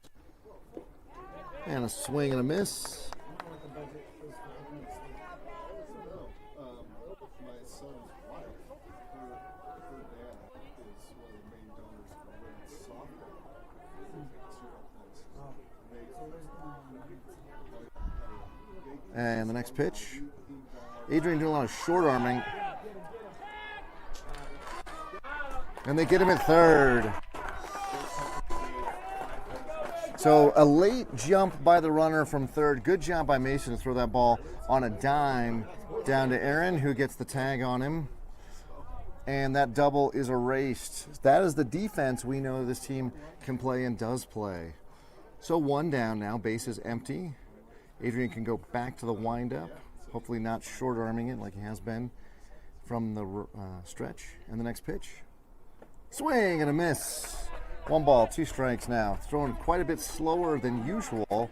It's a nice change of pace from Braden for sure, but location will be key if he's going to throw in the 50s here. And that ball inside does not hit 17, but almost did. I'm happy to announce it looks like Adrian's dad doing a little pacing, as is appropriate for a pitcher's parents.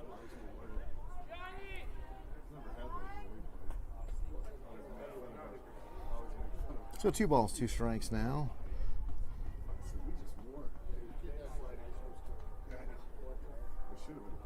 And that ball is absolutely unleashed into left center. That's the bummer with throwing 57 miles an hour. If you don't locate that, it's going to be all the way to the wall. It's a triple.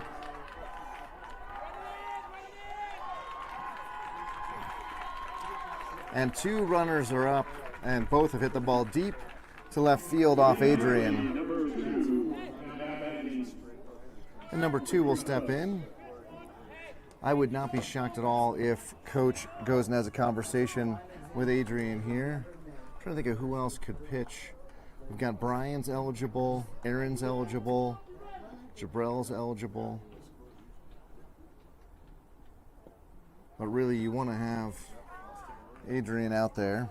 I didn't go through the defensive alignment, but we've got Mason and Brian at first and second. We've got Gianni at short because Adrian's on the bump. And Aaron at third.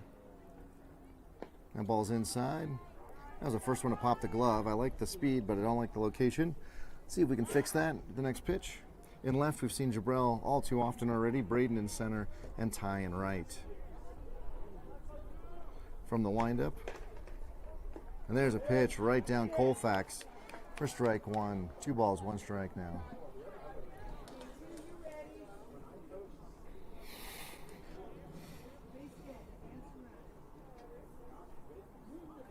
That ball's low and away for ball 3. 3 balls, 1 strike now, 1 out.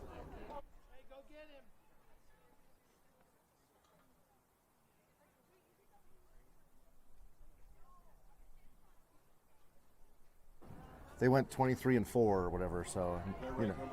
Yeah, they're playing tonight. Oh. First round of the Super Bowl, so they play Texas Tyler. Oh wow, okay. Best 2 out of 3. Whoever wins goes to the World Series. Are they host- And that was a walk, and we get so runners at first and third. It's a little press box conversation here about how good Colorado Mesa is over there in Grand Junction in D2, and found out they are using NIL money.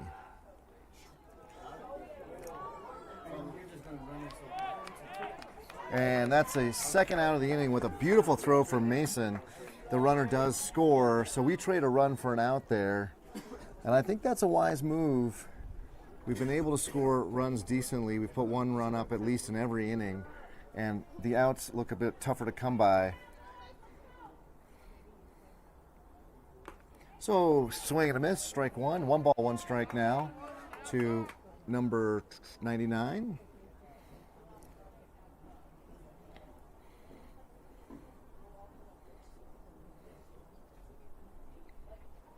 And the next pitch.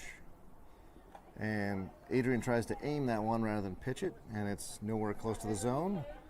He's just going to act like he's throwing to first.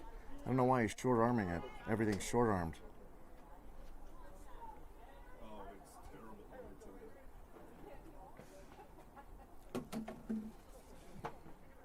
And from the windup, we'll have Adrian's 4th pitch of the at-bat.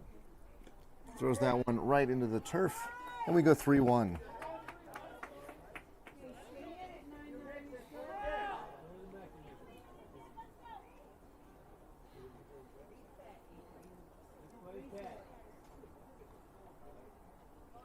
And the next pitch is hit out to center. Braden gets it and that ball get brought back in, but the runner makes the first. So all the batters have put aluminum on the ball. We've got to figure out how to either put those balls so they hit them at us, or see if they throw them out to second again here.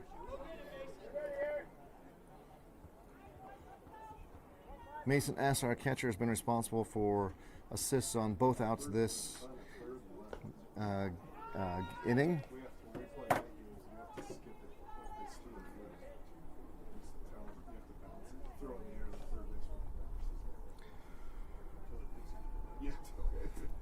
And that ball is inside.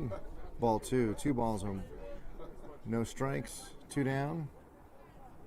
So respect for Mason behind the plate there, not sending the runner at first.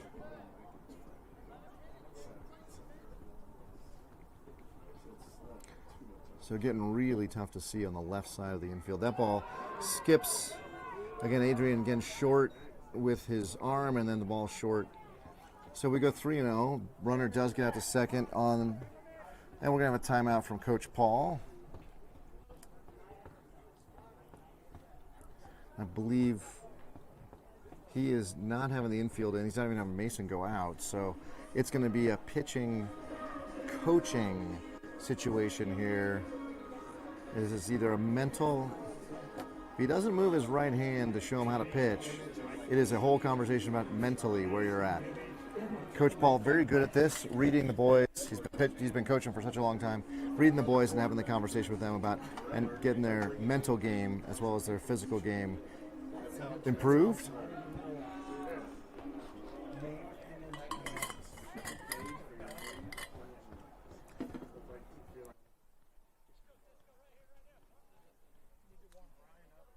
No, he sued. And that's ball 4, misses on the inside corner, but maybe the best pitch that was not hit from Adrian. So second. Eden Ellis now, number 21, steps into the bite. Number 21 would be in the box now. There's 2 down. Force it first, second, or third on the infield. Our kids have a NIL deal, but it's like a sweatshirt. If anybody buys their sweatshirt, they get I was going to make 20 cents. Nobody holding the runner on at second. He's got a huge lead. And there's a strike on the outside corner. So Gianni not used to playing short, but there's no excuse for Brian not to be popping over to keep that runner closer because they're not holding him on at all. And even though Mason's got a good arm, you can't. And that ball is all the way to the backstop. Everybody's going to move up.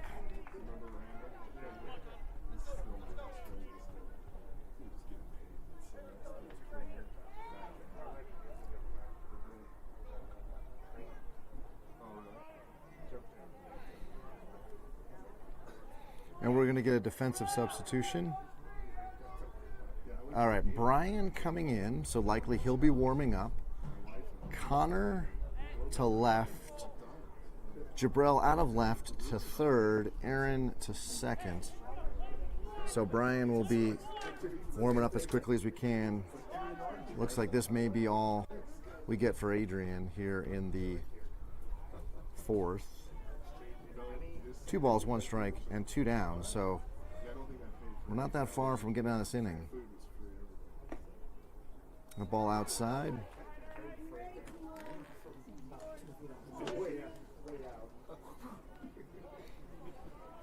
You get credit for trying. And the next pitch. Fouled straight back. That looked like that might have had a little spin on it. I'm not sure if Adrian has a curve. But we get a swing and a foul, strike 2.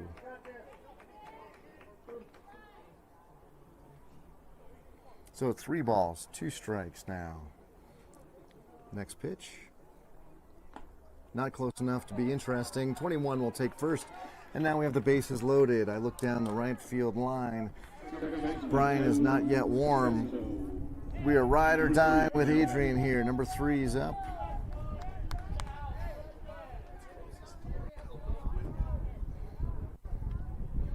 We're getting towards the bottom of the lineup, so this is one where if Adrian can just find the strike zone, we can be relatively sure that we're not going to get the ball driven too deep.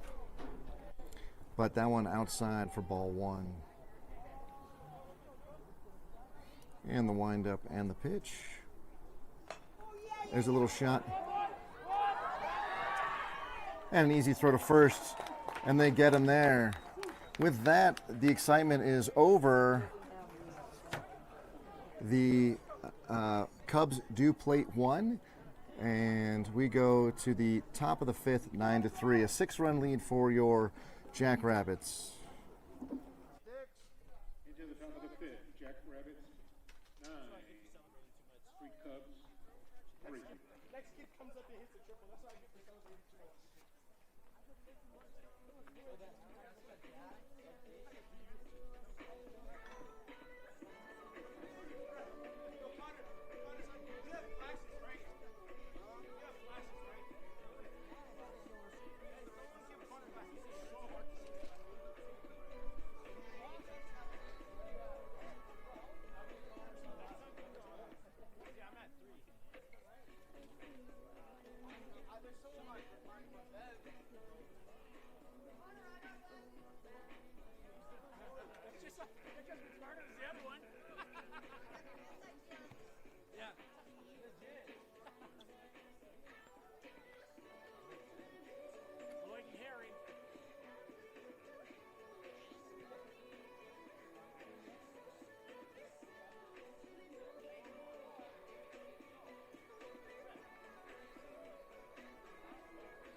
So, funny story, if you don't believe in gravity, all you have to do is watch the video of this game. My camera is magnetized to a pole, but I didn't put the zip tie on it because there's nothing really to zip tie it to, and as such, the camera is slowly sliding down. I've had to adjust the software to compensate for the slow slide that the camera's making. So we have a 9-3 lead in the top of the fifth. The run rule is 8 after 5 with a 6-run lead. If the Jackrabbits can put at least 2 up here and then stop the Cubs from scoring in the bottom of the inning, that could wrap the game up. So Connor in. The first pitch is off the hip of the catcher after bouncing off the turf for ball one.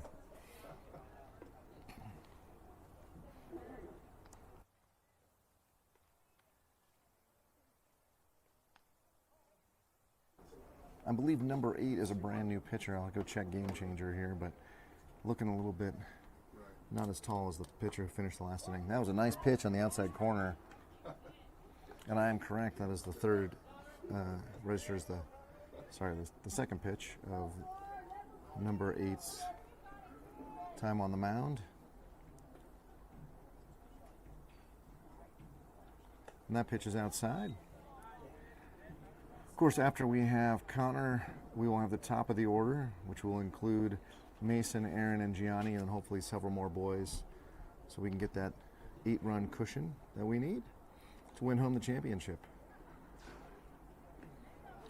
That ball skips off the turf. Good backhand by the catcher, taking us to 3-1.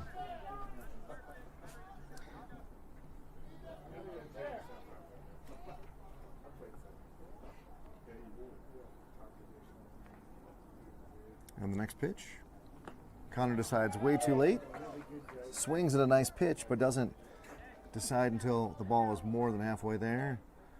So it's in the catcher's glove before he completes a swing. We go full count, 3-2. And that ball is off the carpet, and he'll take ball 4. So Connor, with a lot of patience, a lot more patience than we've seen, has got 2 base on balls. He scored the last time he reached base. Let's see if he can do it again. And Mason will be stepping in. Connor's got wheels. I expect Connor will be taking off here in first pitch. Connor with not a very big lead. Now he's got a nice big lead. He's not going. There's a nice strike on the inside corner. Called in the press box before the ball was even in the catcher's glove. Someone's seen a lot of baseball in his time.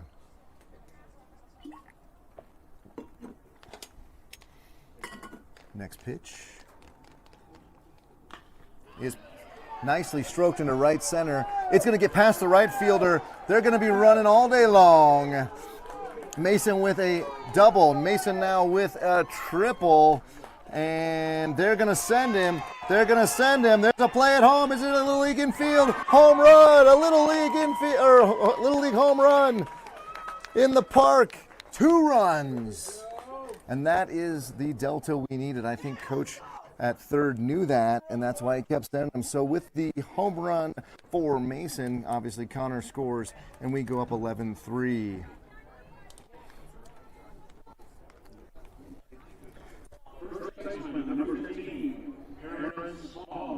So Aaron will step in.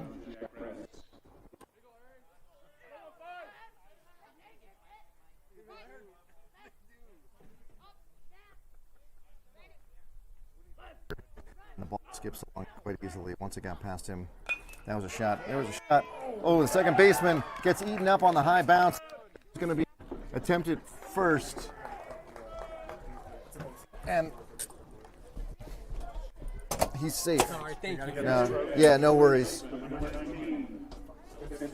I like your confidence. Awards ready and stuff like that. It's like, Gianni will step in now. Aaron with the single over first. With Gianni in the on-deck circle, then we've got Braden. With Gianni in the batter's box, we've got Braden in the on-deck circle. Aaron takes a nice big lead, but doesn't go. I actually love the aggressive secondary there. I think, given that both Mason and Aaron got a good aluminum on it,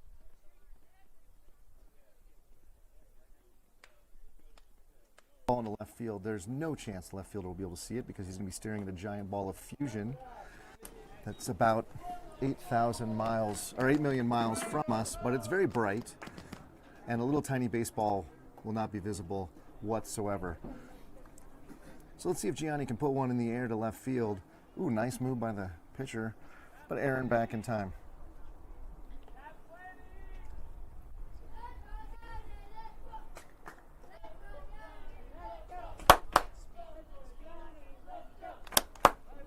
And the Let's Go Gianni cheer, started by his little brother Antonio, who I do believe worships the ground. The Gianni walks out. Oh, Gianni does not get that ball pulled. It's gonna be to the right side. The ball's gonna drop, and Aaron had to stay close, and so there will not be a play at second, but we're only gonna go up 90 feet.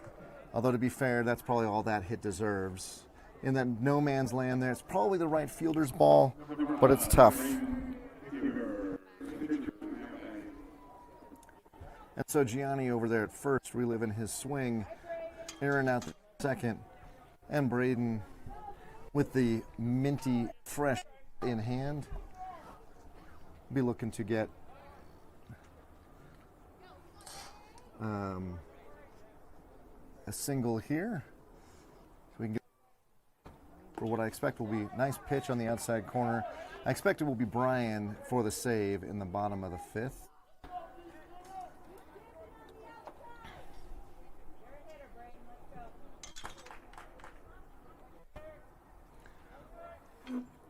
The sun now cloud. Dumped by the pitcher or catcher there. Keeps everybody from going anywhere.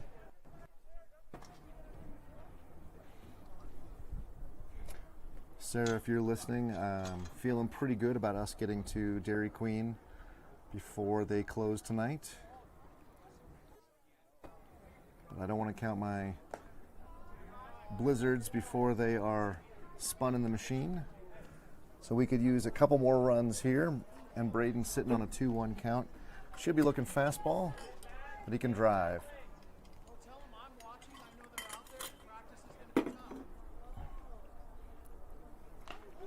Now he gets underneath that one, hits it down the right field line. Foul ball. That would have scored 2 had it landed about 5 feet further to the east.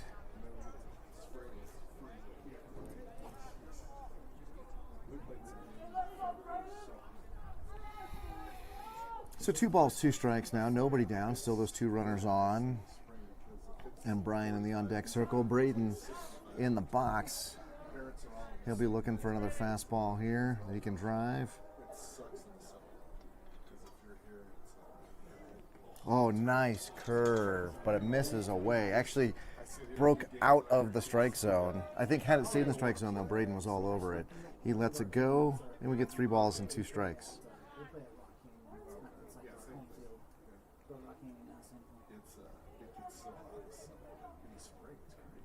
And that ball's in the dirt, and everybody's going to get a free base on the ball 4. Gianni meandering, slow as molasses into second. There's no rush, I suppose, but we've got Aaron out at third. You just saw Braden get that free pass. And now with the bases juiced, the sack's full of jacks. Nobody out. Jabrell taking his place in the on-deck circle.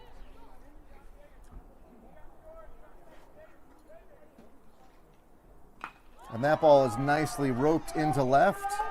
And they're going to send Gianni. There could be a play at third. The ball is thrown in. Third baseman cuts it off. So with the single advancing on the throw, Brian picks up 2 RBIs, a very crucial cushion that gives us a 10-run buffer. And we get a timeout from the Cubs coach. He's going to go ask for the ball, it looks like. And Jabrell, who had a triple last time he was up, will be our next batter. He's actually not asking for the ball. I can't tell. We do have a new defensive substitution, 21, coming on. So I'm guessing that will be the end of the day for the pitcher because they've got 10 players on the field and you're only allowed 9. Oh, so we're going to leave number 8 in. And we had a quick departure there on the, I think that's number 2, maybe? Oh, so 17, sorry. 17 is the new pitcher. He will warm up.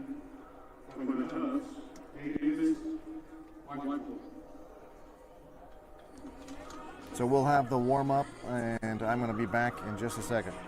Or no, in 2 minutes.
And Jabril will step in. He'll be facing number 17 on the bump.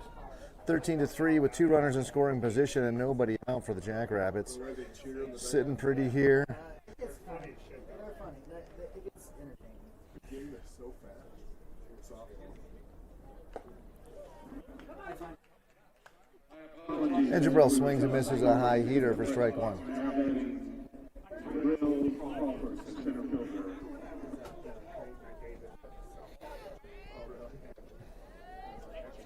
Pitcher is set. And he throws that one. Man, he is very upright and overhand. That is some beautiful form right there from 17. That ball in the dirt, though, for ball 1.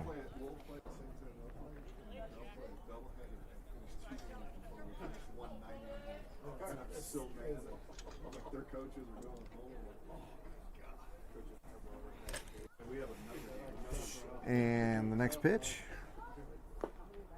Strike at the knees. So 17 just coming right over the top. Our boys are not going to get a chance to see the pitch or the ball very well.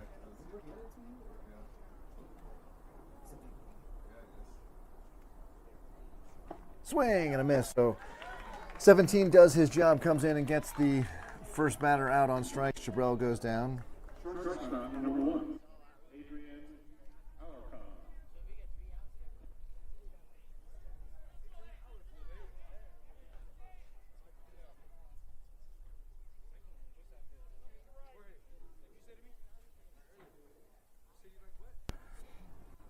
The pitcher is set, and that pitch is high.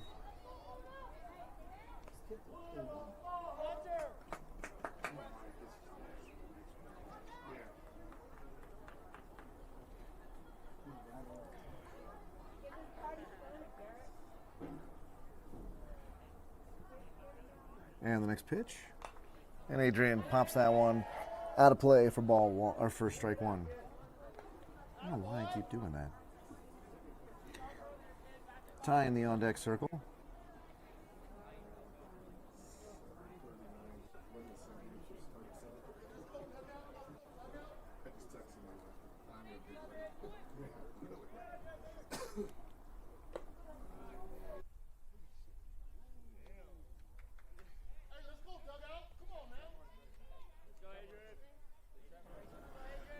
And Adrian will step back in now with a 2-1 count.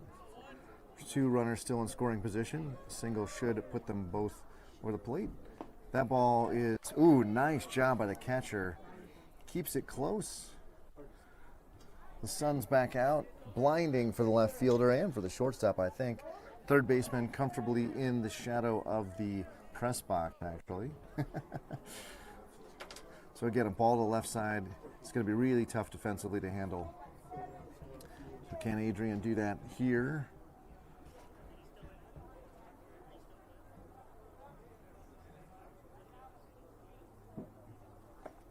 And he takes that pitch high, ball 4. So now we'll have the sacks full of jacks again for Ty, who had a single his last time up. And Mason A will join the on-deck circle.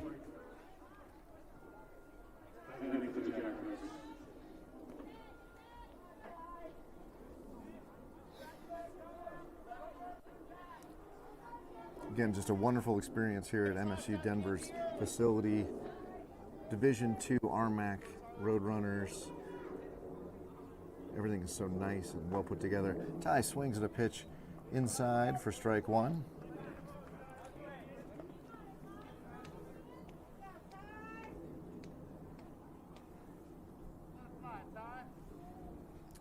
Ty 1 for 3 on the day. Like I said, with that single, he also got a strikeout and I think a ground out, if I remember correctly.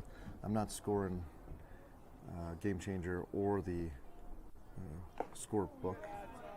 That ball's high.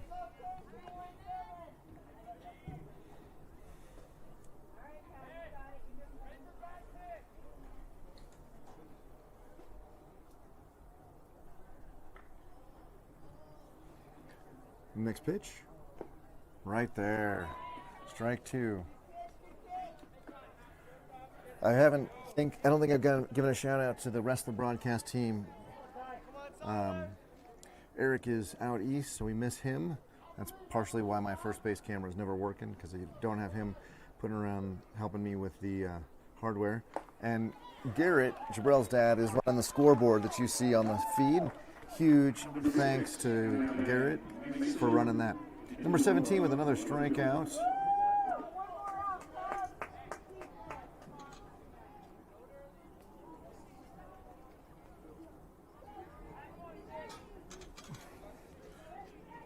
So with bases full, but 2 down, runners will be running on contact. And Mason steps out towards third, swings and misses for strike 1.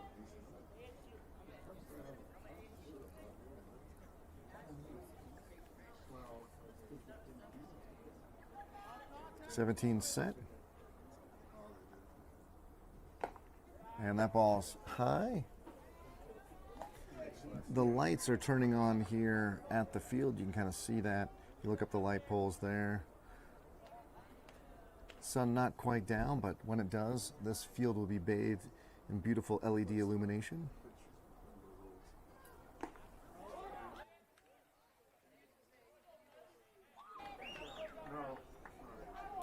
One ball, 2 strikes. Is it 80? Okay. Okay.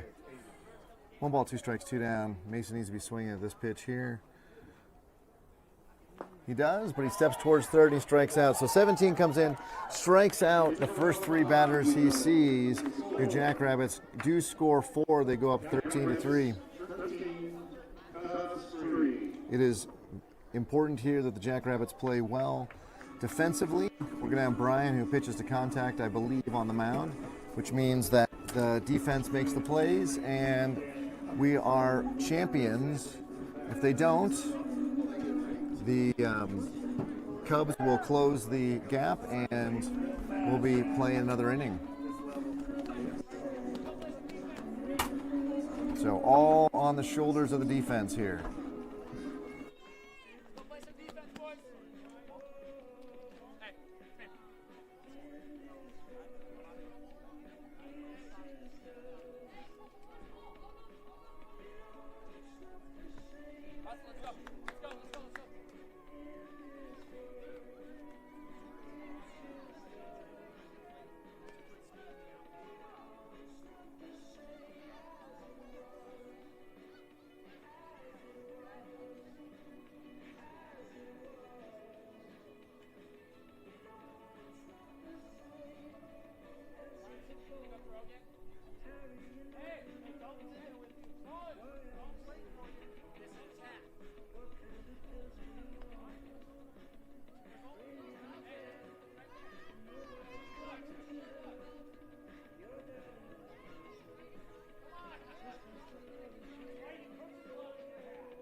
Starting us in the bottom of 5. Number 42, Landon Smith. I was wrong. Adrian will be back on the bump. Number 42 will be in the batter's box.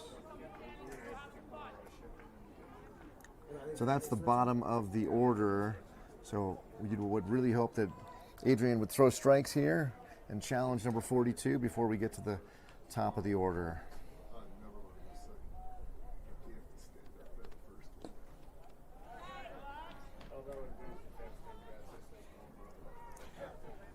Defensively, we've got Mason still behind the plate. He'll just be there all night, I don't imagine. It's not too hot. I don't think he's going anywhere, and he's done a great job.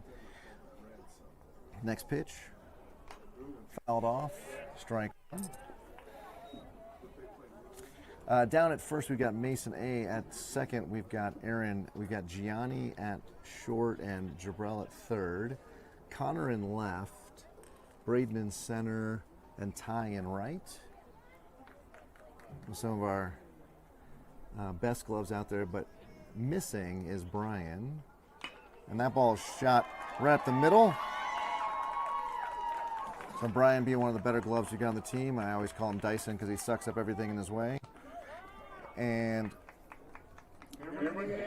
he is missing, so I think he is going to be the reliever if we need one. And a nice single from number 42 there. Braden challenged him. 42 met the challenge. So top of the order now, number 28. We'll step.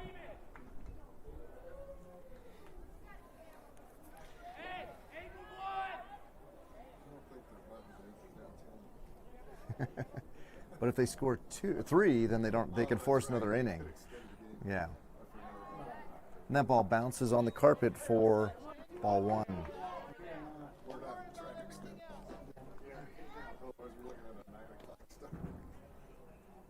Yeah, there will be post-game festivities as well. And that ball's low and away, ball 2.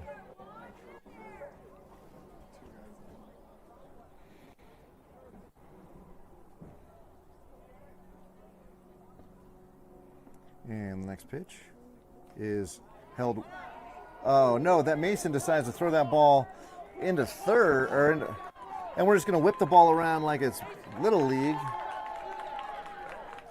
So what happened there was Mason was going to throw back to first. The runner saw that, broke for second. Mason then tried to readjust, threw the ball basically on a skip to the right fielder, and that's how we have the runner at third. So not the defense that we want to have at all. 3-1. Sorry, now it's 3-1. I'm a prophet. Your winning lottery tickets are 7, 13, 21, 9, and a Powerball is 53. The next pitch. And there's a little chopper. Oh, it goes off the glove. It'll be too late to get him at first, and a run scores.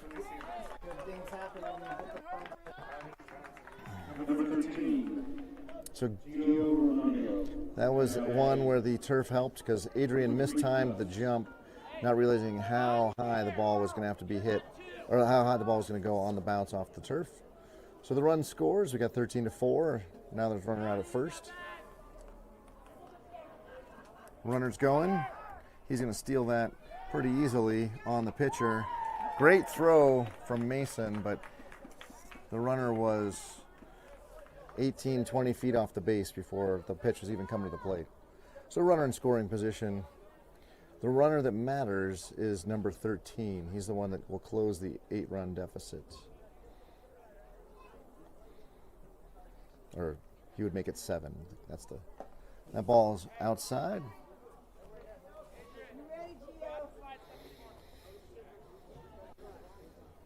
Adrian's mom right up on the fence, wishing her son well.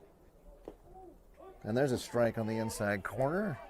She should keep wishing if she was doing it right there. And 2 balls, 1 strike now. Jackrabbits still in search of their first out. And that ball skips for ball 3. 3 balls, 1 strike.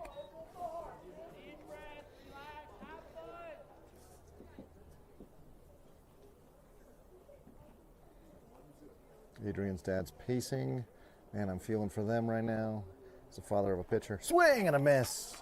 Great location on the outside corner. We go 3-2. A strikeout would be huge right here.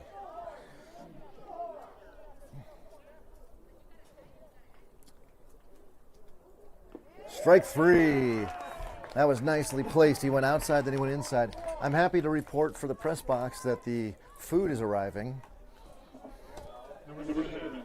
So lunch is on, or dinner's on its way. Dinner's coming. Yeah, I saw that. So 1 down, runner out at second, doing a little bouncing back and forth. And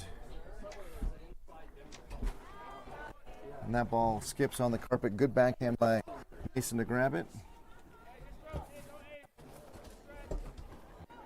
And we will have one ball count here. And that ball is unleashed into right field. It's going to be a double, if not a triple. Good job. Cut that ball off by Braden. Runner in at second. And the run does score. So it is now an 8-run deficit. The Jackrabbits need 2 outs before they give up another run, and they are facing the well-hitting top of the order for the Cubs. No sign of coach. Adrian continues to be the man to carry the load here.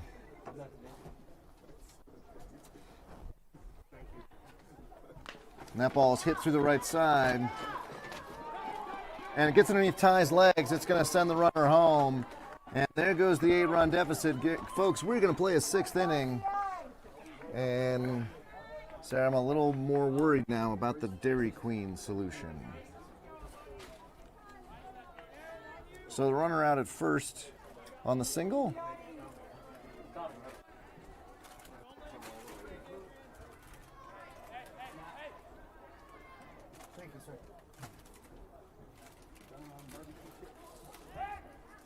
No throw over. I think they caught the guy sleeping had they thrown.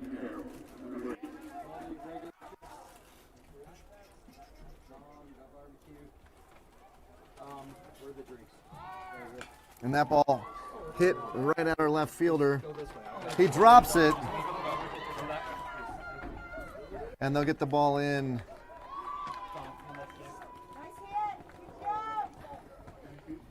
So there's not a lot of sun. I'm not sure why Connor didn't come up with that one. And now we've got runners at first and second. Still only one down. Number 17's in. And Adrian. They didn't have the diet. What they did have was Pepsi Zero. Give that one to John. Nick. Thank you. And the next pitch, or sorry, first pitch of the at-bat, strike one on the outside corner.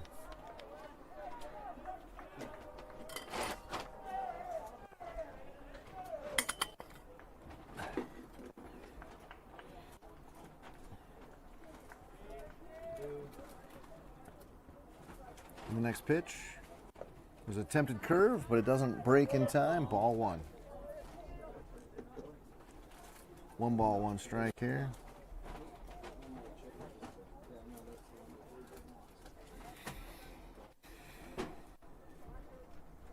And that ball in the dirt, everybody's going to move forward. Runner at third, trailing runner at second. Now 2 runners in scoring position. 2 balls, 1 strike to number 17, who's now the pitcher.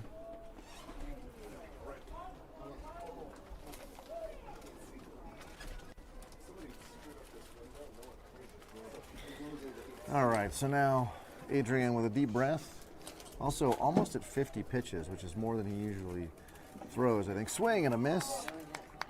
Certainly towards the upper end, not maybe more, but towards the upper end of what he throws.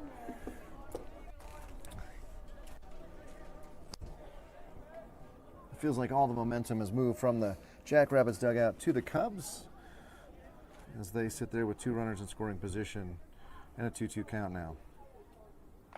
That ball fouled off. Right off the hands. Good job by 17 to fight that off.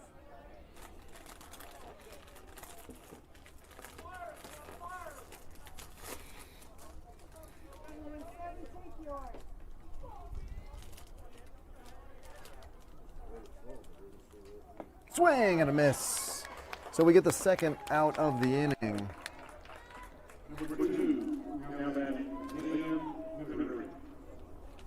So number 2 will step in now. Plays at first on a ground ball to the infield.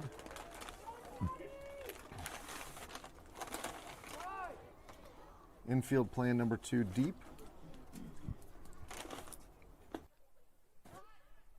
And Adrian's pitch is away.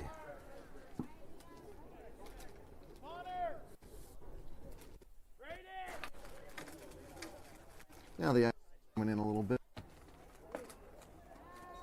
And Adrian throws that pitch outside. Ball 2. 2 balls and 1 strike. I will say the body language of our pitcher looking quite a bit crestfallen, like he's just going through the motions here. A little shout out to our second baseman. Aaron picks up, throws easily to Mason A for the third out of the inning, but the Cubs scored that crucial 3 runs, forcing a 6th inning. So we'll see where the Jackrabbits are able to hopefully put some more runs on the board, as they've done every inning of this game, and get ourselves a victory here. But 17 was unhittable when he was up in the top of the 4th, seeing 3 batters, striking them all out.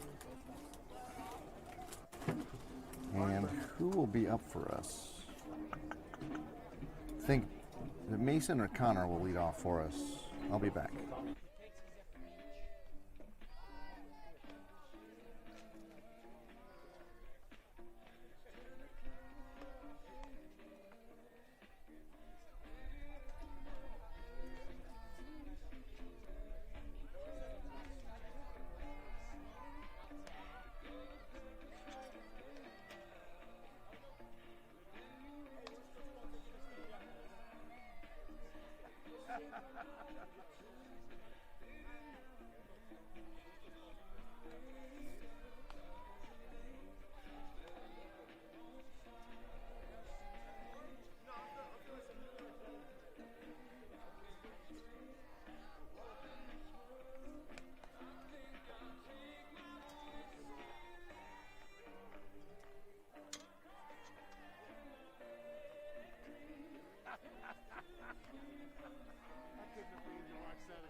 Starting off for the Jackrabbits, number 4, Connor Parrish. Right there. And Connor will step in to lead us off. Then we'll have the top of the order. 13-6 here. Connor, it's one foul territory like a bullet for strike 1.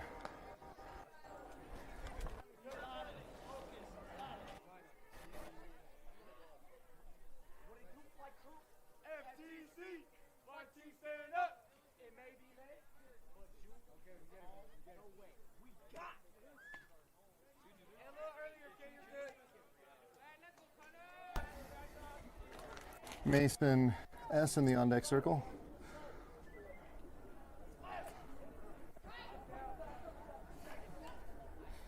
And ball high.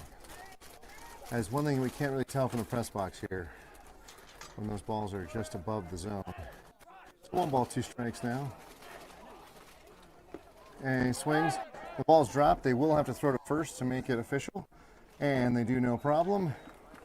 And down on strikes goes Connor.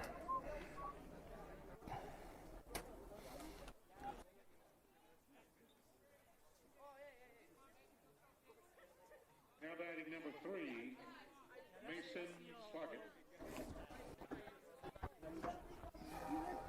So Mason and then Aaron in the circle. First pitch of his at bat is fended off the hands, going to drop in. There will not be a play at first, even though they throw it in. So Mason with a single, way behind and right off the hands, but who cares? The ball goes about 110 feet for a single. So again, crucial for Mason over there He is the 8-run differential, the run rule runner, if you will. And he's off. That ball's high, and he's in safely. He used every inch of the turf to slide. I love it. So now he's in scoring position for Aaron. And that ball was high. Nicely placed by 17 to allow his catcher to pop up and throw it down, making it bang bang. Out at second. Nice, pulling the second baseman over to cover. It leaves a hole on the right side for Aaron. 17 bounces that off the turf. His first non-competitive pitch since he's been on the bump. And we go to 2-0.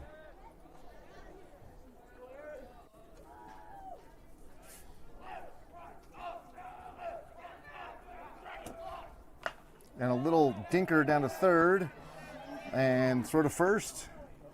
And the ball gets away. Aaron will be safe. And there's going to be a play at home. And Mason is out by roughly 75 feet for the first out of the inning. Maybe 60 feet, but he was out by a mile. I'm sorry, that's the second out of the inning. I forgot about Connor. So that was aggressiveness to the point of recklessness. On the base paths there, we get the man on first now, Gianni stepping in. So we really are putting a lot of pressure on Gianni to just put the ball over the outfield, who is playing, I don't even know how to describe.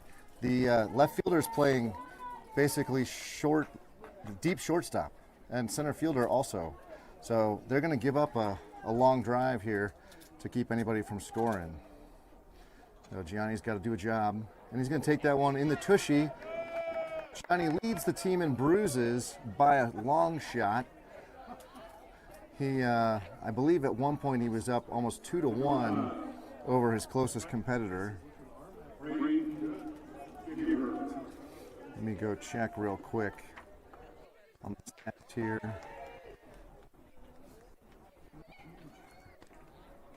Hit by pitch, Gianni's got 10 now, Adrian with 7. So still leading the team. That pitch, speaking of, no, it's Braden that's up. And getting, I think, downright chilly now here at the ballpark. The game that's after us, it's supposed to start at 7:30. It's going to closer to 9, and it's going to be a cold night for them. Ball to third, and there's a force at third, and they get it for the third out of the inning. So Jackrabbits are unable to score that crucial 8th run differential, and that is the first time all game, if you can see the scoreboard out there, first time all game they have not scored a run in an inning. So all the momentum had shifted over to the Cubs, and it is staying with the Cubs as we go to the bottom of the 6th. We did have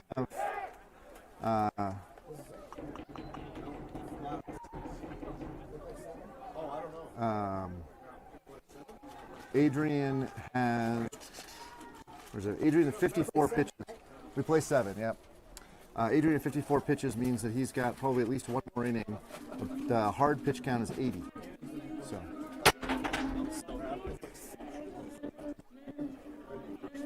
those are made out of metal on metal there.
All right, we go to the bottom of the 6th here.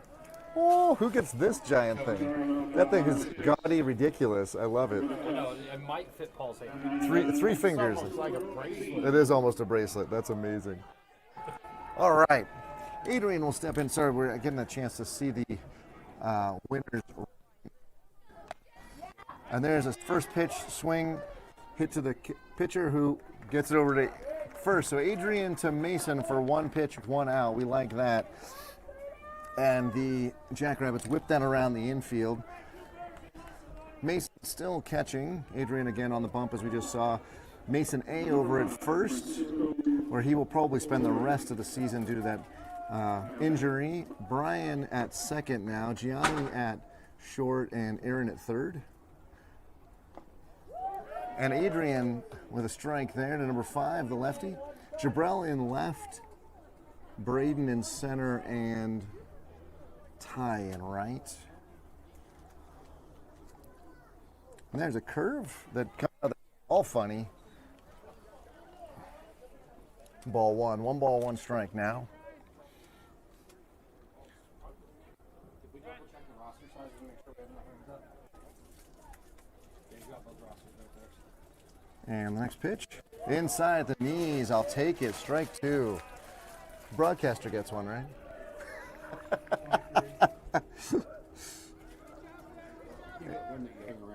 I get, yeah, like Flava Flav.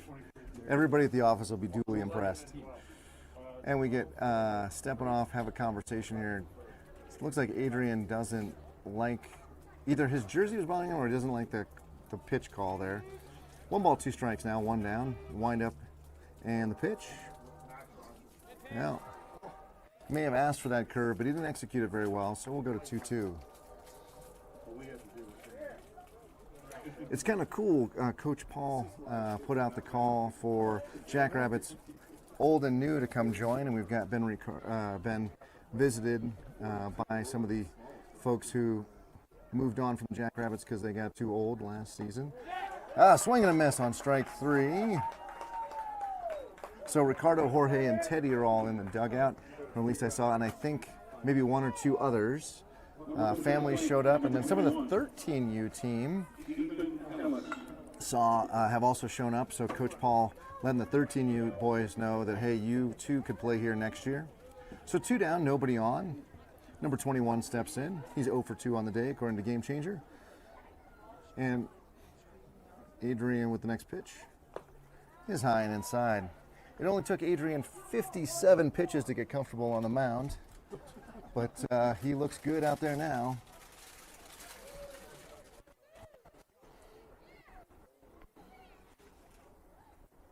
And of course I cursed him, and he skipped that ball in for ball 2.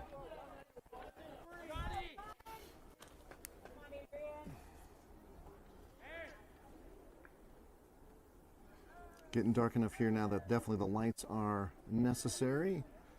Nice bank of LEDs all around. And that pitch has Adrian fallen off the mound and thus throwing that ball into the left-hand batter's box for ball 3.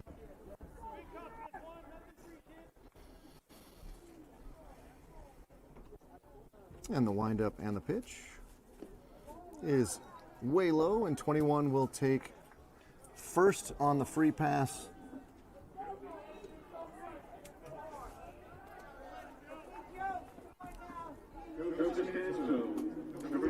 Number 3 will step in.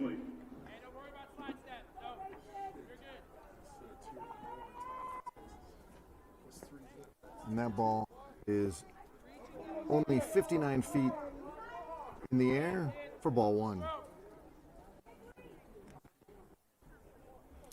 Number 42 hit the ball really hard last time. There we go. We won't have to worry about 42. It's going to be out on the 1-3 put out. Your Jackrabbits are able to retire the Cubs here with no runs, a man left on, and we go to the top of the 7th and final inning, 13-6 lead. That does feel like a momentum stopper there. Let's see if the Jackrabbits can put up a few runs and really have a very big, comfortable lead. We go in the 7th here. I will say it's been a fun game so far, I think, for everybody involved. Again, thanks to MSU Denver for allowing us to be here. Thanks to AYL for putting this on. There is a post-game awards ceremony. I did get to see the rings. They're legit.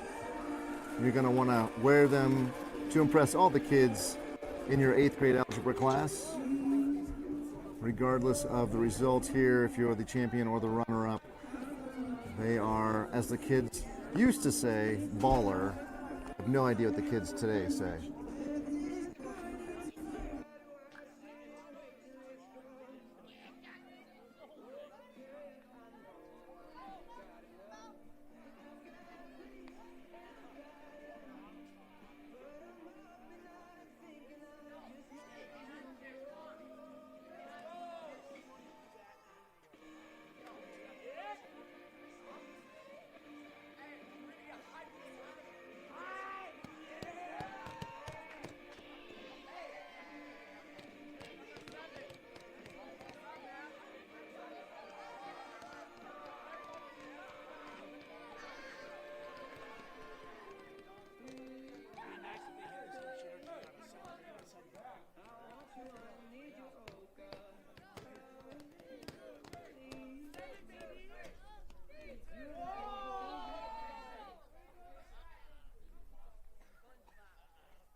Hey, we still need more.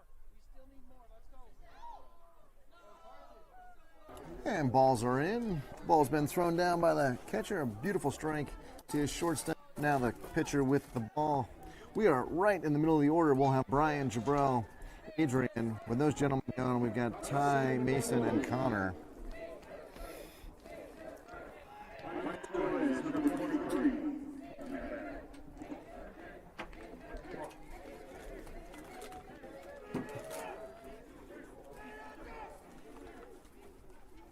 And that ball is high and inside for ball one.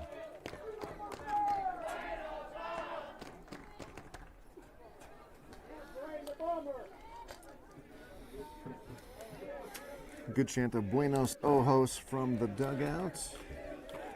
Although I don't think Brian was tempted there whatsoever.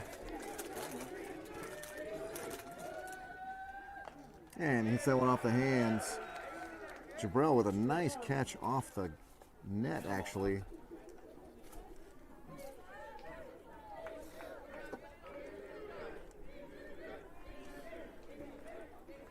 And the 13U team chanting B23 as if it were a battleship call.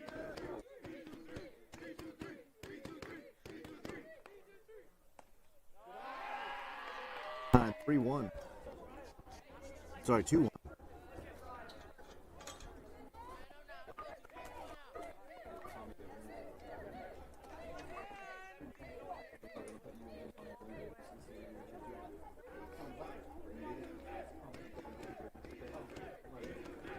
And the next pitch. That one off the carpet. And we go 3-1.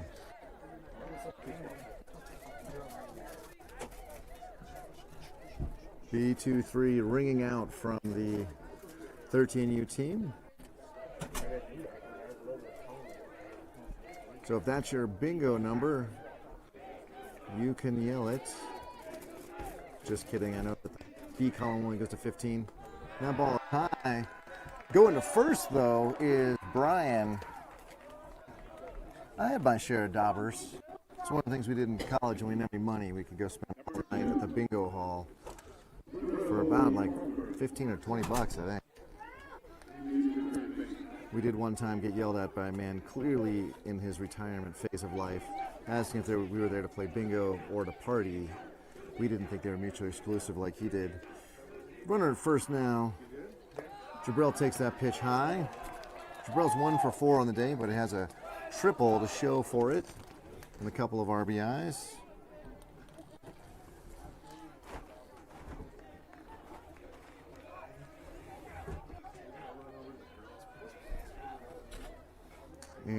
That ball hit down the third base line and foul.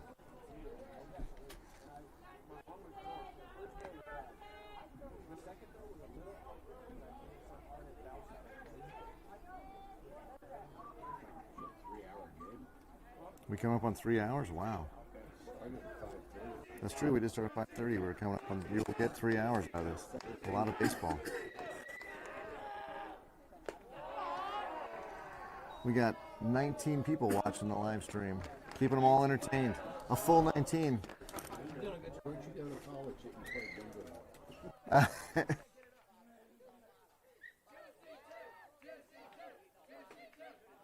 Because it rained all the time. And a 2-1 pitch.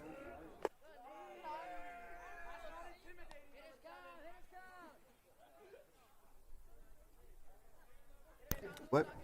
Indoor sports. Oh yeah, no, sports career was well and truly over. At 16, I couldn't hit a curveball, and I found out about girls. It was a bad combo. And the next pitch, Jabril decides a little late to swing at that one. 3-2. Brian still over at first. These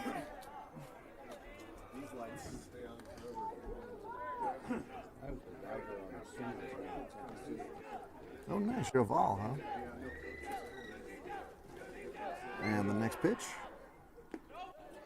Low and away. Ball 4. So runners at first and second now.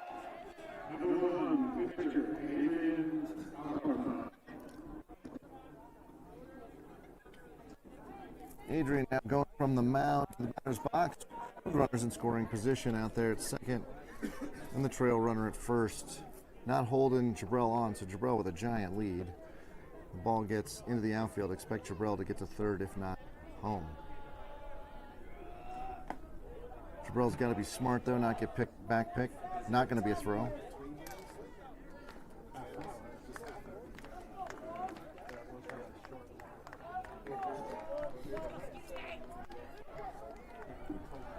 And the next pitch is away.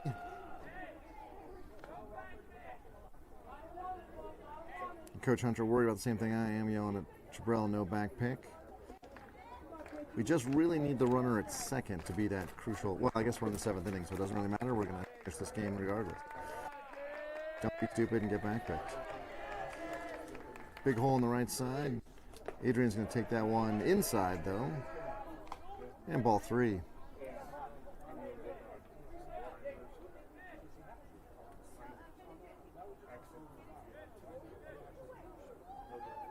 Going to be a late night at my house. We're going to Dairy Queen in honor of my mother-in-law after this.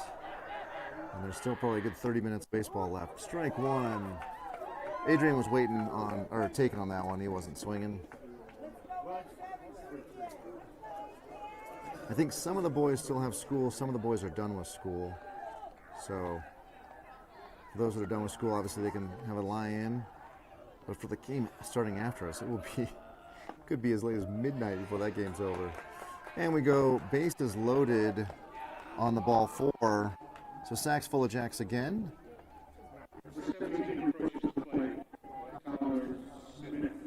And Ty will step in, but we're going to get a timeout first from the coach. 17-45 pitches. He's getting asked for the ball. So his evening ends. And new pitcher coming in from the bullpen out there in the left field line. So I'll be back once he warms up.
Yeah. So we'll have the pitching change, number 21 now on the hill, and Ty will be up to bat with the bases loaded and nobody out. We've got the corners in, we got the middle infielders back for the double play, and that ball floats in for ball one.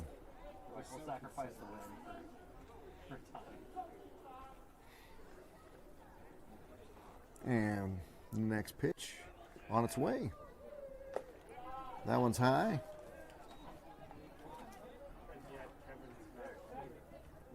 Oh no, he's texted me twice asking if we want him to come down. I'm like, yeah, dude, if you want, yes, please come down. And the next pitch is high, ball three. 3-0, so Ty will be taken here.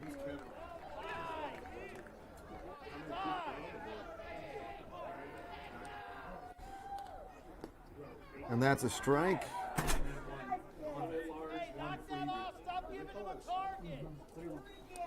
Don't give him a target. Is that the board just for baseball, or is that for all players? Just baseball. And there's strike two. Tyler's got to be swinging, man. That thing was right there. Put any ball in play here, and we should score that important 8-run. Although, again, we're in the 7th inning, so we're going to finish this game regardless. But more of a buffer, the better. Swing and a miss. And Ty goes down on strikes. That should be his final at-bat for the night. He'll finish the day 1 for 5. So Mason now, who has been stepping towards third about these fire throws. We've not seen that yet from number 21 on the bump, so maybe Mason can stay in the box and get a good swing in. And that ball is outside.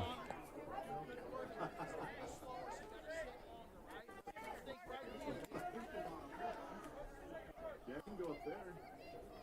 Set up the camera. That's where our broadcast is up there. Swing and miss, strike one. But you have cameras that move, right? Well, we have a camera in center. Oh, I'm so jealous. And then 2 cameras there, and then we have 2 cameras up here. And then the production, they set up a tent behind, Oh, really? right behind here, and then like a mini producer on this computer that's just changing camera. Yeah. They do a pretty good job. I'm like, wow, that's pretty. Except when the weather's cold, I'm like, oh man, I would not want to be up there. And that ball's inside, 3-1. I'm just learning about the MSU Denver production when they're broadcasting. They've got, sounds like 5 cameras, a production tent. They got play-by-play guys. I can only aspire to that. And that ball is high. We will take the free base. Brian will score. And we're up 14-6. So Connor will swing. Connor will step in now. If that ball is anywhere close, he's going to be swinging. I have no doubt.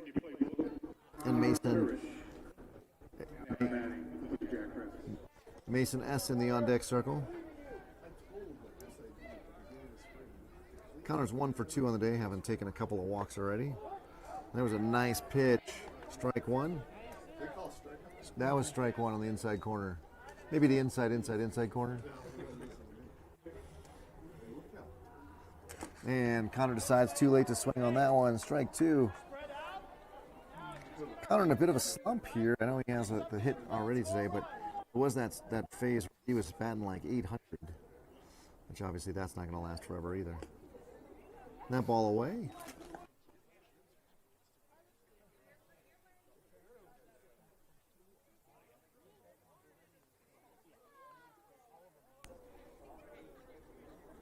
And that ball is going to be too high even for a tall Connor. We go 2-2.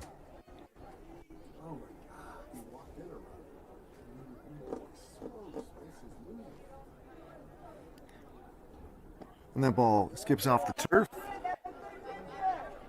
We got a 3-2 count.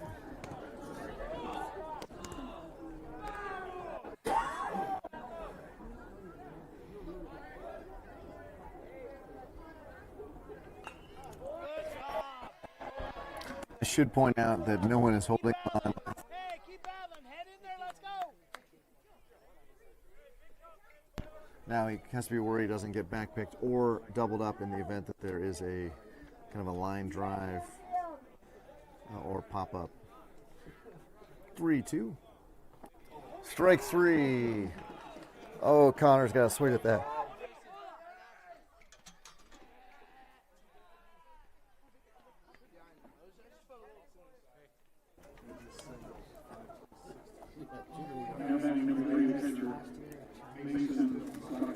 All right, Mason will step in. He's 2 for 4 on the day. And if he can stay in his shoes, he's probably going to drive one of these pitches, but he has been known to overswing. And he stays in his shoes, and he pops that one up to the left side. Center fielder's underneath it, and it's in his glove. So all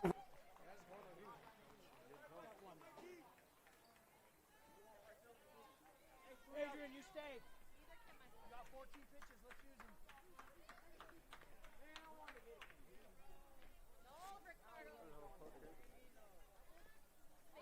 Check the board. Who's that right? Am I right? Salted.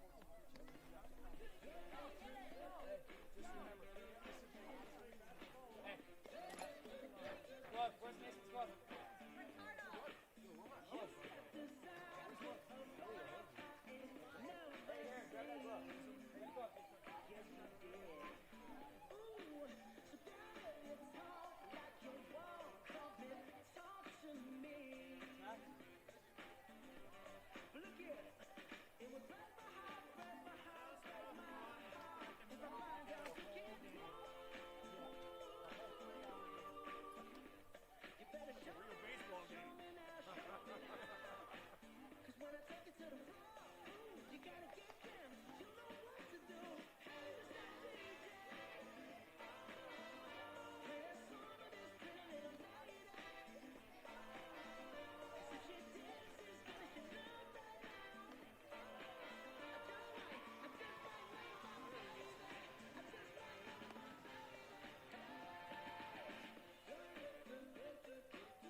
I thought it was.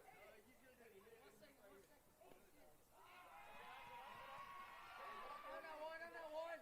Hey, you're fine. You and Mason, kid, lots of confidence.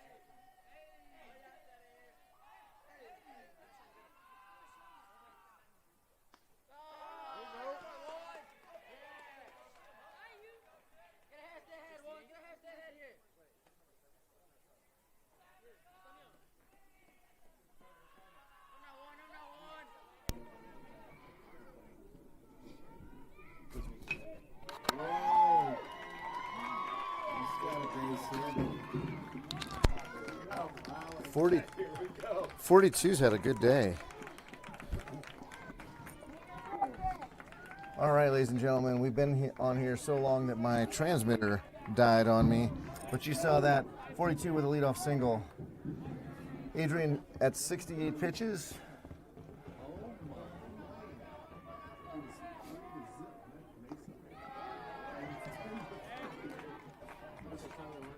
And strike one.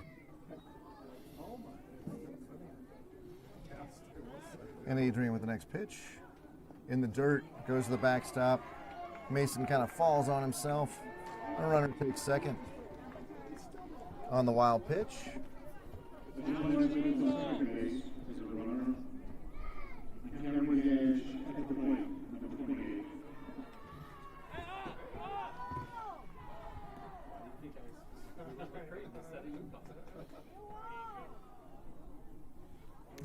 Adrian resetting here.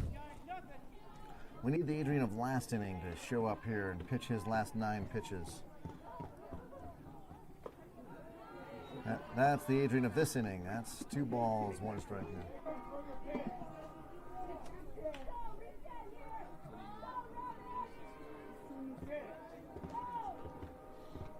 We've got Mason A at first, Brian at second, Gianni at short, and Aaron at third. In left, we've got Jabrell. In center, we've got Braden, and we've got Connor in right. It's 3-1 on that pitch. Was willing it to be closer than it actually was. And that ball hit off to the right side. It's in no man's land. Brian goes up and gets it. They do throw it to third. Runner tags and gets over. So Brian, Mr. Dyson there at second with the first out of the inning. I like it.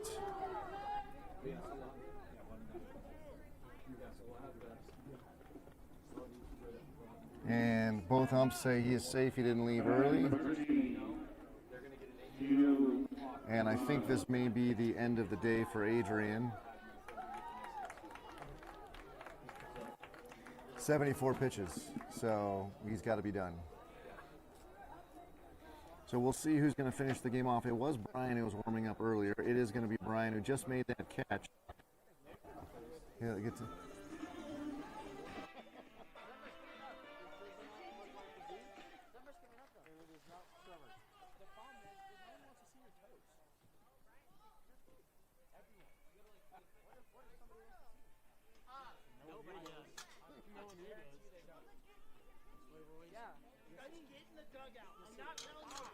No, stop jumping and go around. Somebody's gonna get hurt.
So we end up practicing kind of out in Strasbourg now. It's a drive, but we start there because we're already in Aurora, so we're already ways east. But yes, we go past the airport, which at that point I think they stamp your passport for being in Kansas. All right, runner at third, 1 down. Brian on the mound. He throws one right down Colfax for strike 1. Look for Brian to just throw a pitch to contact here. It's going to be on the defense to do what they need to do here. We're going to get a more regular infield. I'll go through that in just a second after Brian comes set and delivers his pitch. And that ball's fouled off for strike 2. So at first we've got Mason A. We've got Aaron at second. Adrian goes off the mound and takes short, and then Gianni moves over to third. And an 0-2 count now. Strike 3 on the outside corner. Nicely placed from Brian. 2 down, 3 pitches to that second out. I can't see Brian's family from here. They're kind of sitting near the top of the bleachers. Oh, this. And mom with phone in hand, getting video of Brian. Dad, hands clasped, maybe in prayer, as we go with the first pitch here. And it's high for ball 1. There will be a little bit of extra afterwards where the kids are going to get their rings for being winners and runners up. So we'll continue to carry that. It's just a 5 or 10 minute little event for them. That ball's outside, ball 2.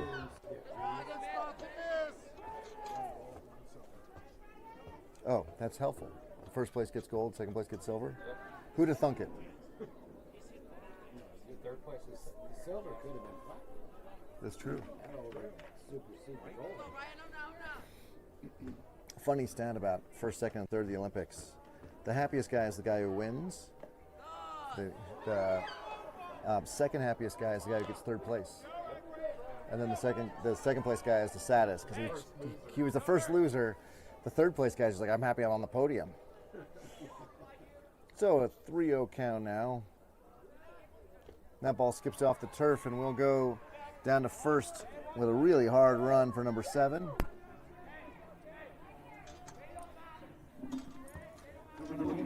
So Brian, being reminded, we just need 1 out to finish this game and bring home the championship. Should be a nice step up for your Jackrabbits. This team was here last year and was the runner-up. And this year, if they can get 1 more out, we'll be the champion. A nice progression. And Brian taking a ice age to figure out if he wants to throw a pitch or not.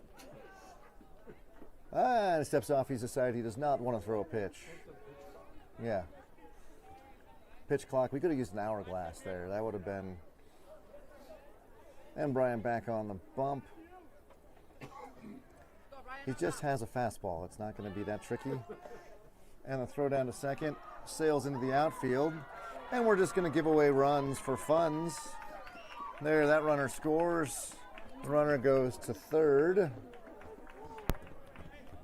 We just need an out now.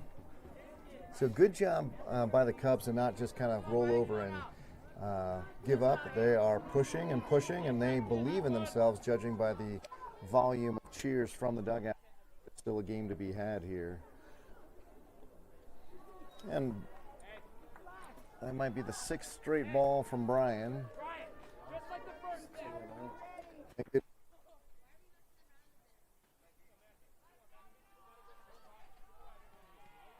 Six.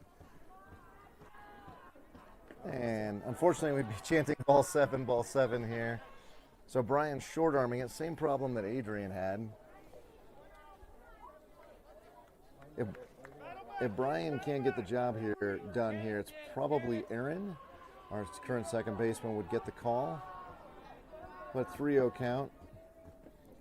And he skips that one on the dirt. So 4 straight pitches. We're going to get a timeout.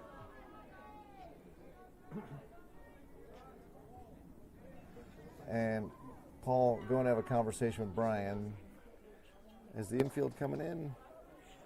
Now, this is going to be a conversation between Brian and Coach about getting the job done. I've seen this mound visit many times. Teddy got it several times. My son Teddy got it several times. This is I need strikes. It's not that hard. I need strikes. Throw the ball over the plate. Throw strikes. And Mason is asking, should I throw the ball down to second if they do steal? Not sure what Coach said. But I think an out by any means is what we would take here. Although a repeat of throwing the ball into right center is probably not what Coach would ask for there. And the sign to Brian. He's set. Runner's going. Swing and a miss. The runner is given second base and defensive indifference. Runner stays at third. So 2 runners in scoring position. 1 strike now. Number 8. This is the middle of the lineup for the Cubs. So we'd expect these boys to be able to hit. Number 8 is 1 for 3 on the day, according to Game Changer. Swing and a miss. Strike 2.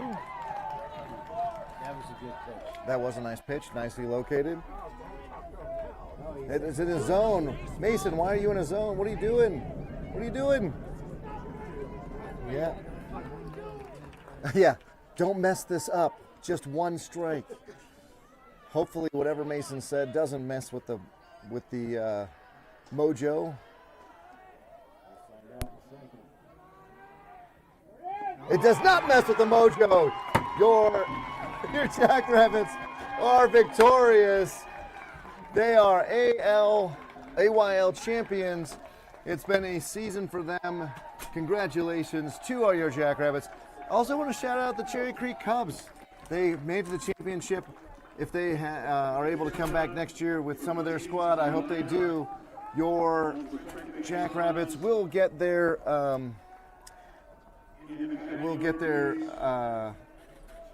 so what's going on? Oh, they will get their rings right now. So we'll keep that going. And the Jackrabbits are the AYL champions, first in program history.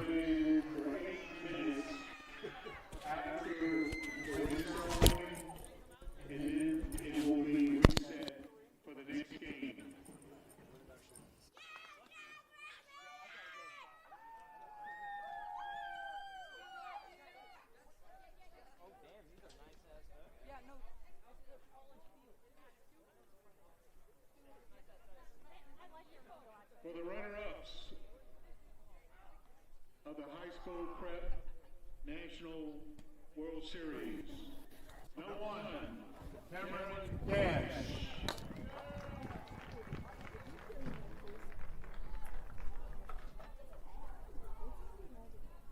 Gio Romanio.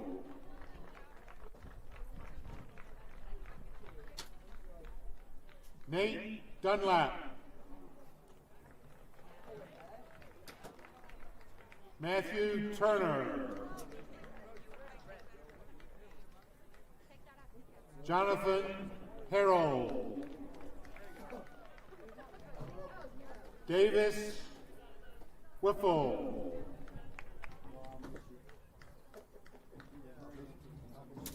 Liam Minery. Cooper Bean. Ethan Ellis. Francisco Choi. Joe Costanzo. Landon Smith. Head coach Jeff Ellis. Assistants Jonathan Constanzo, Joe Dunlap, and Jim Harrell. Congratulations to Creek as the runner-up.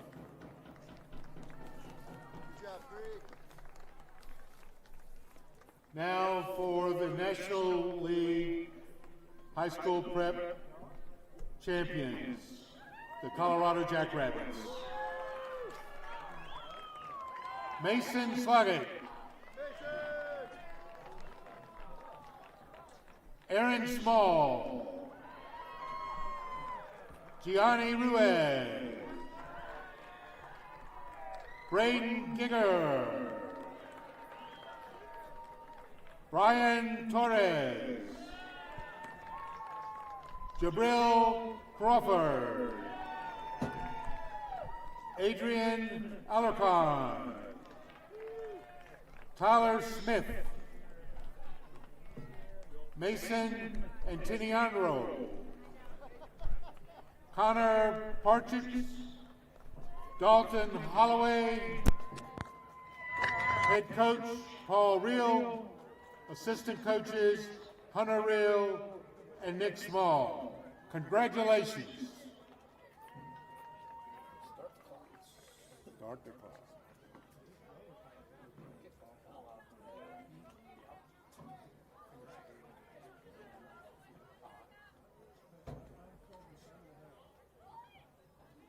Congratulations to both teams for a great season.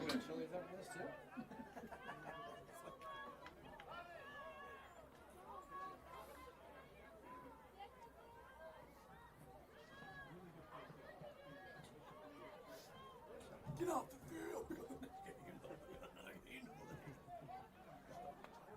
Dude, you need to move these guys along. Who's starting? No, he left. Yeah. You need an 8-minute timer? I got you. Okay. Make it a 7-minute. 8 minutes on the clock.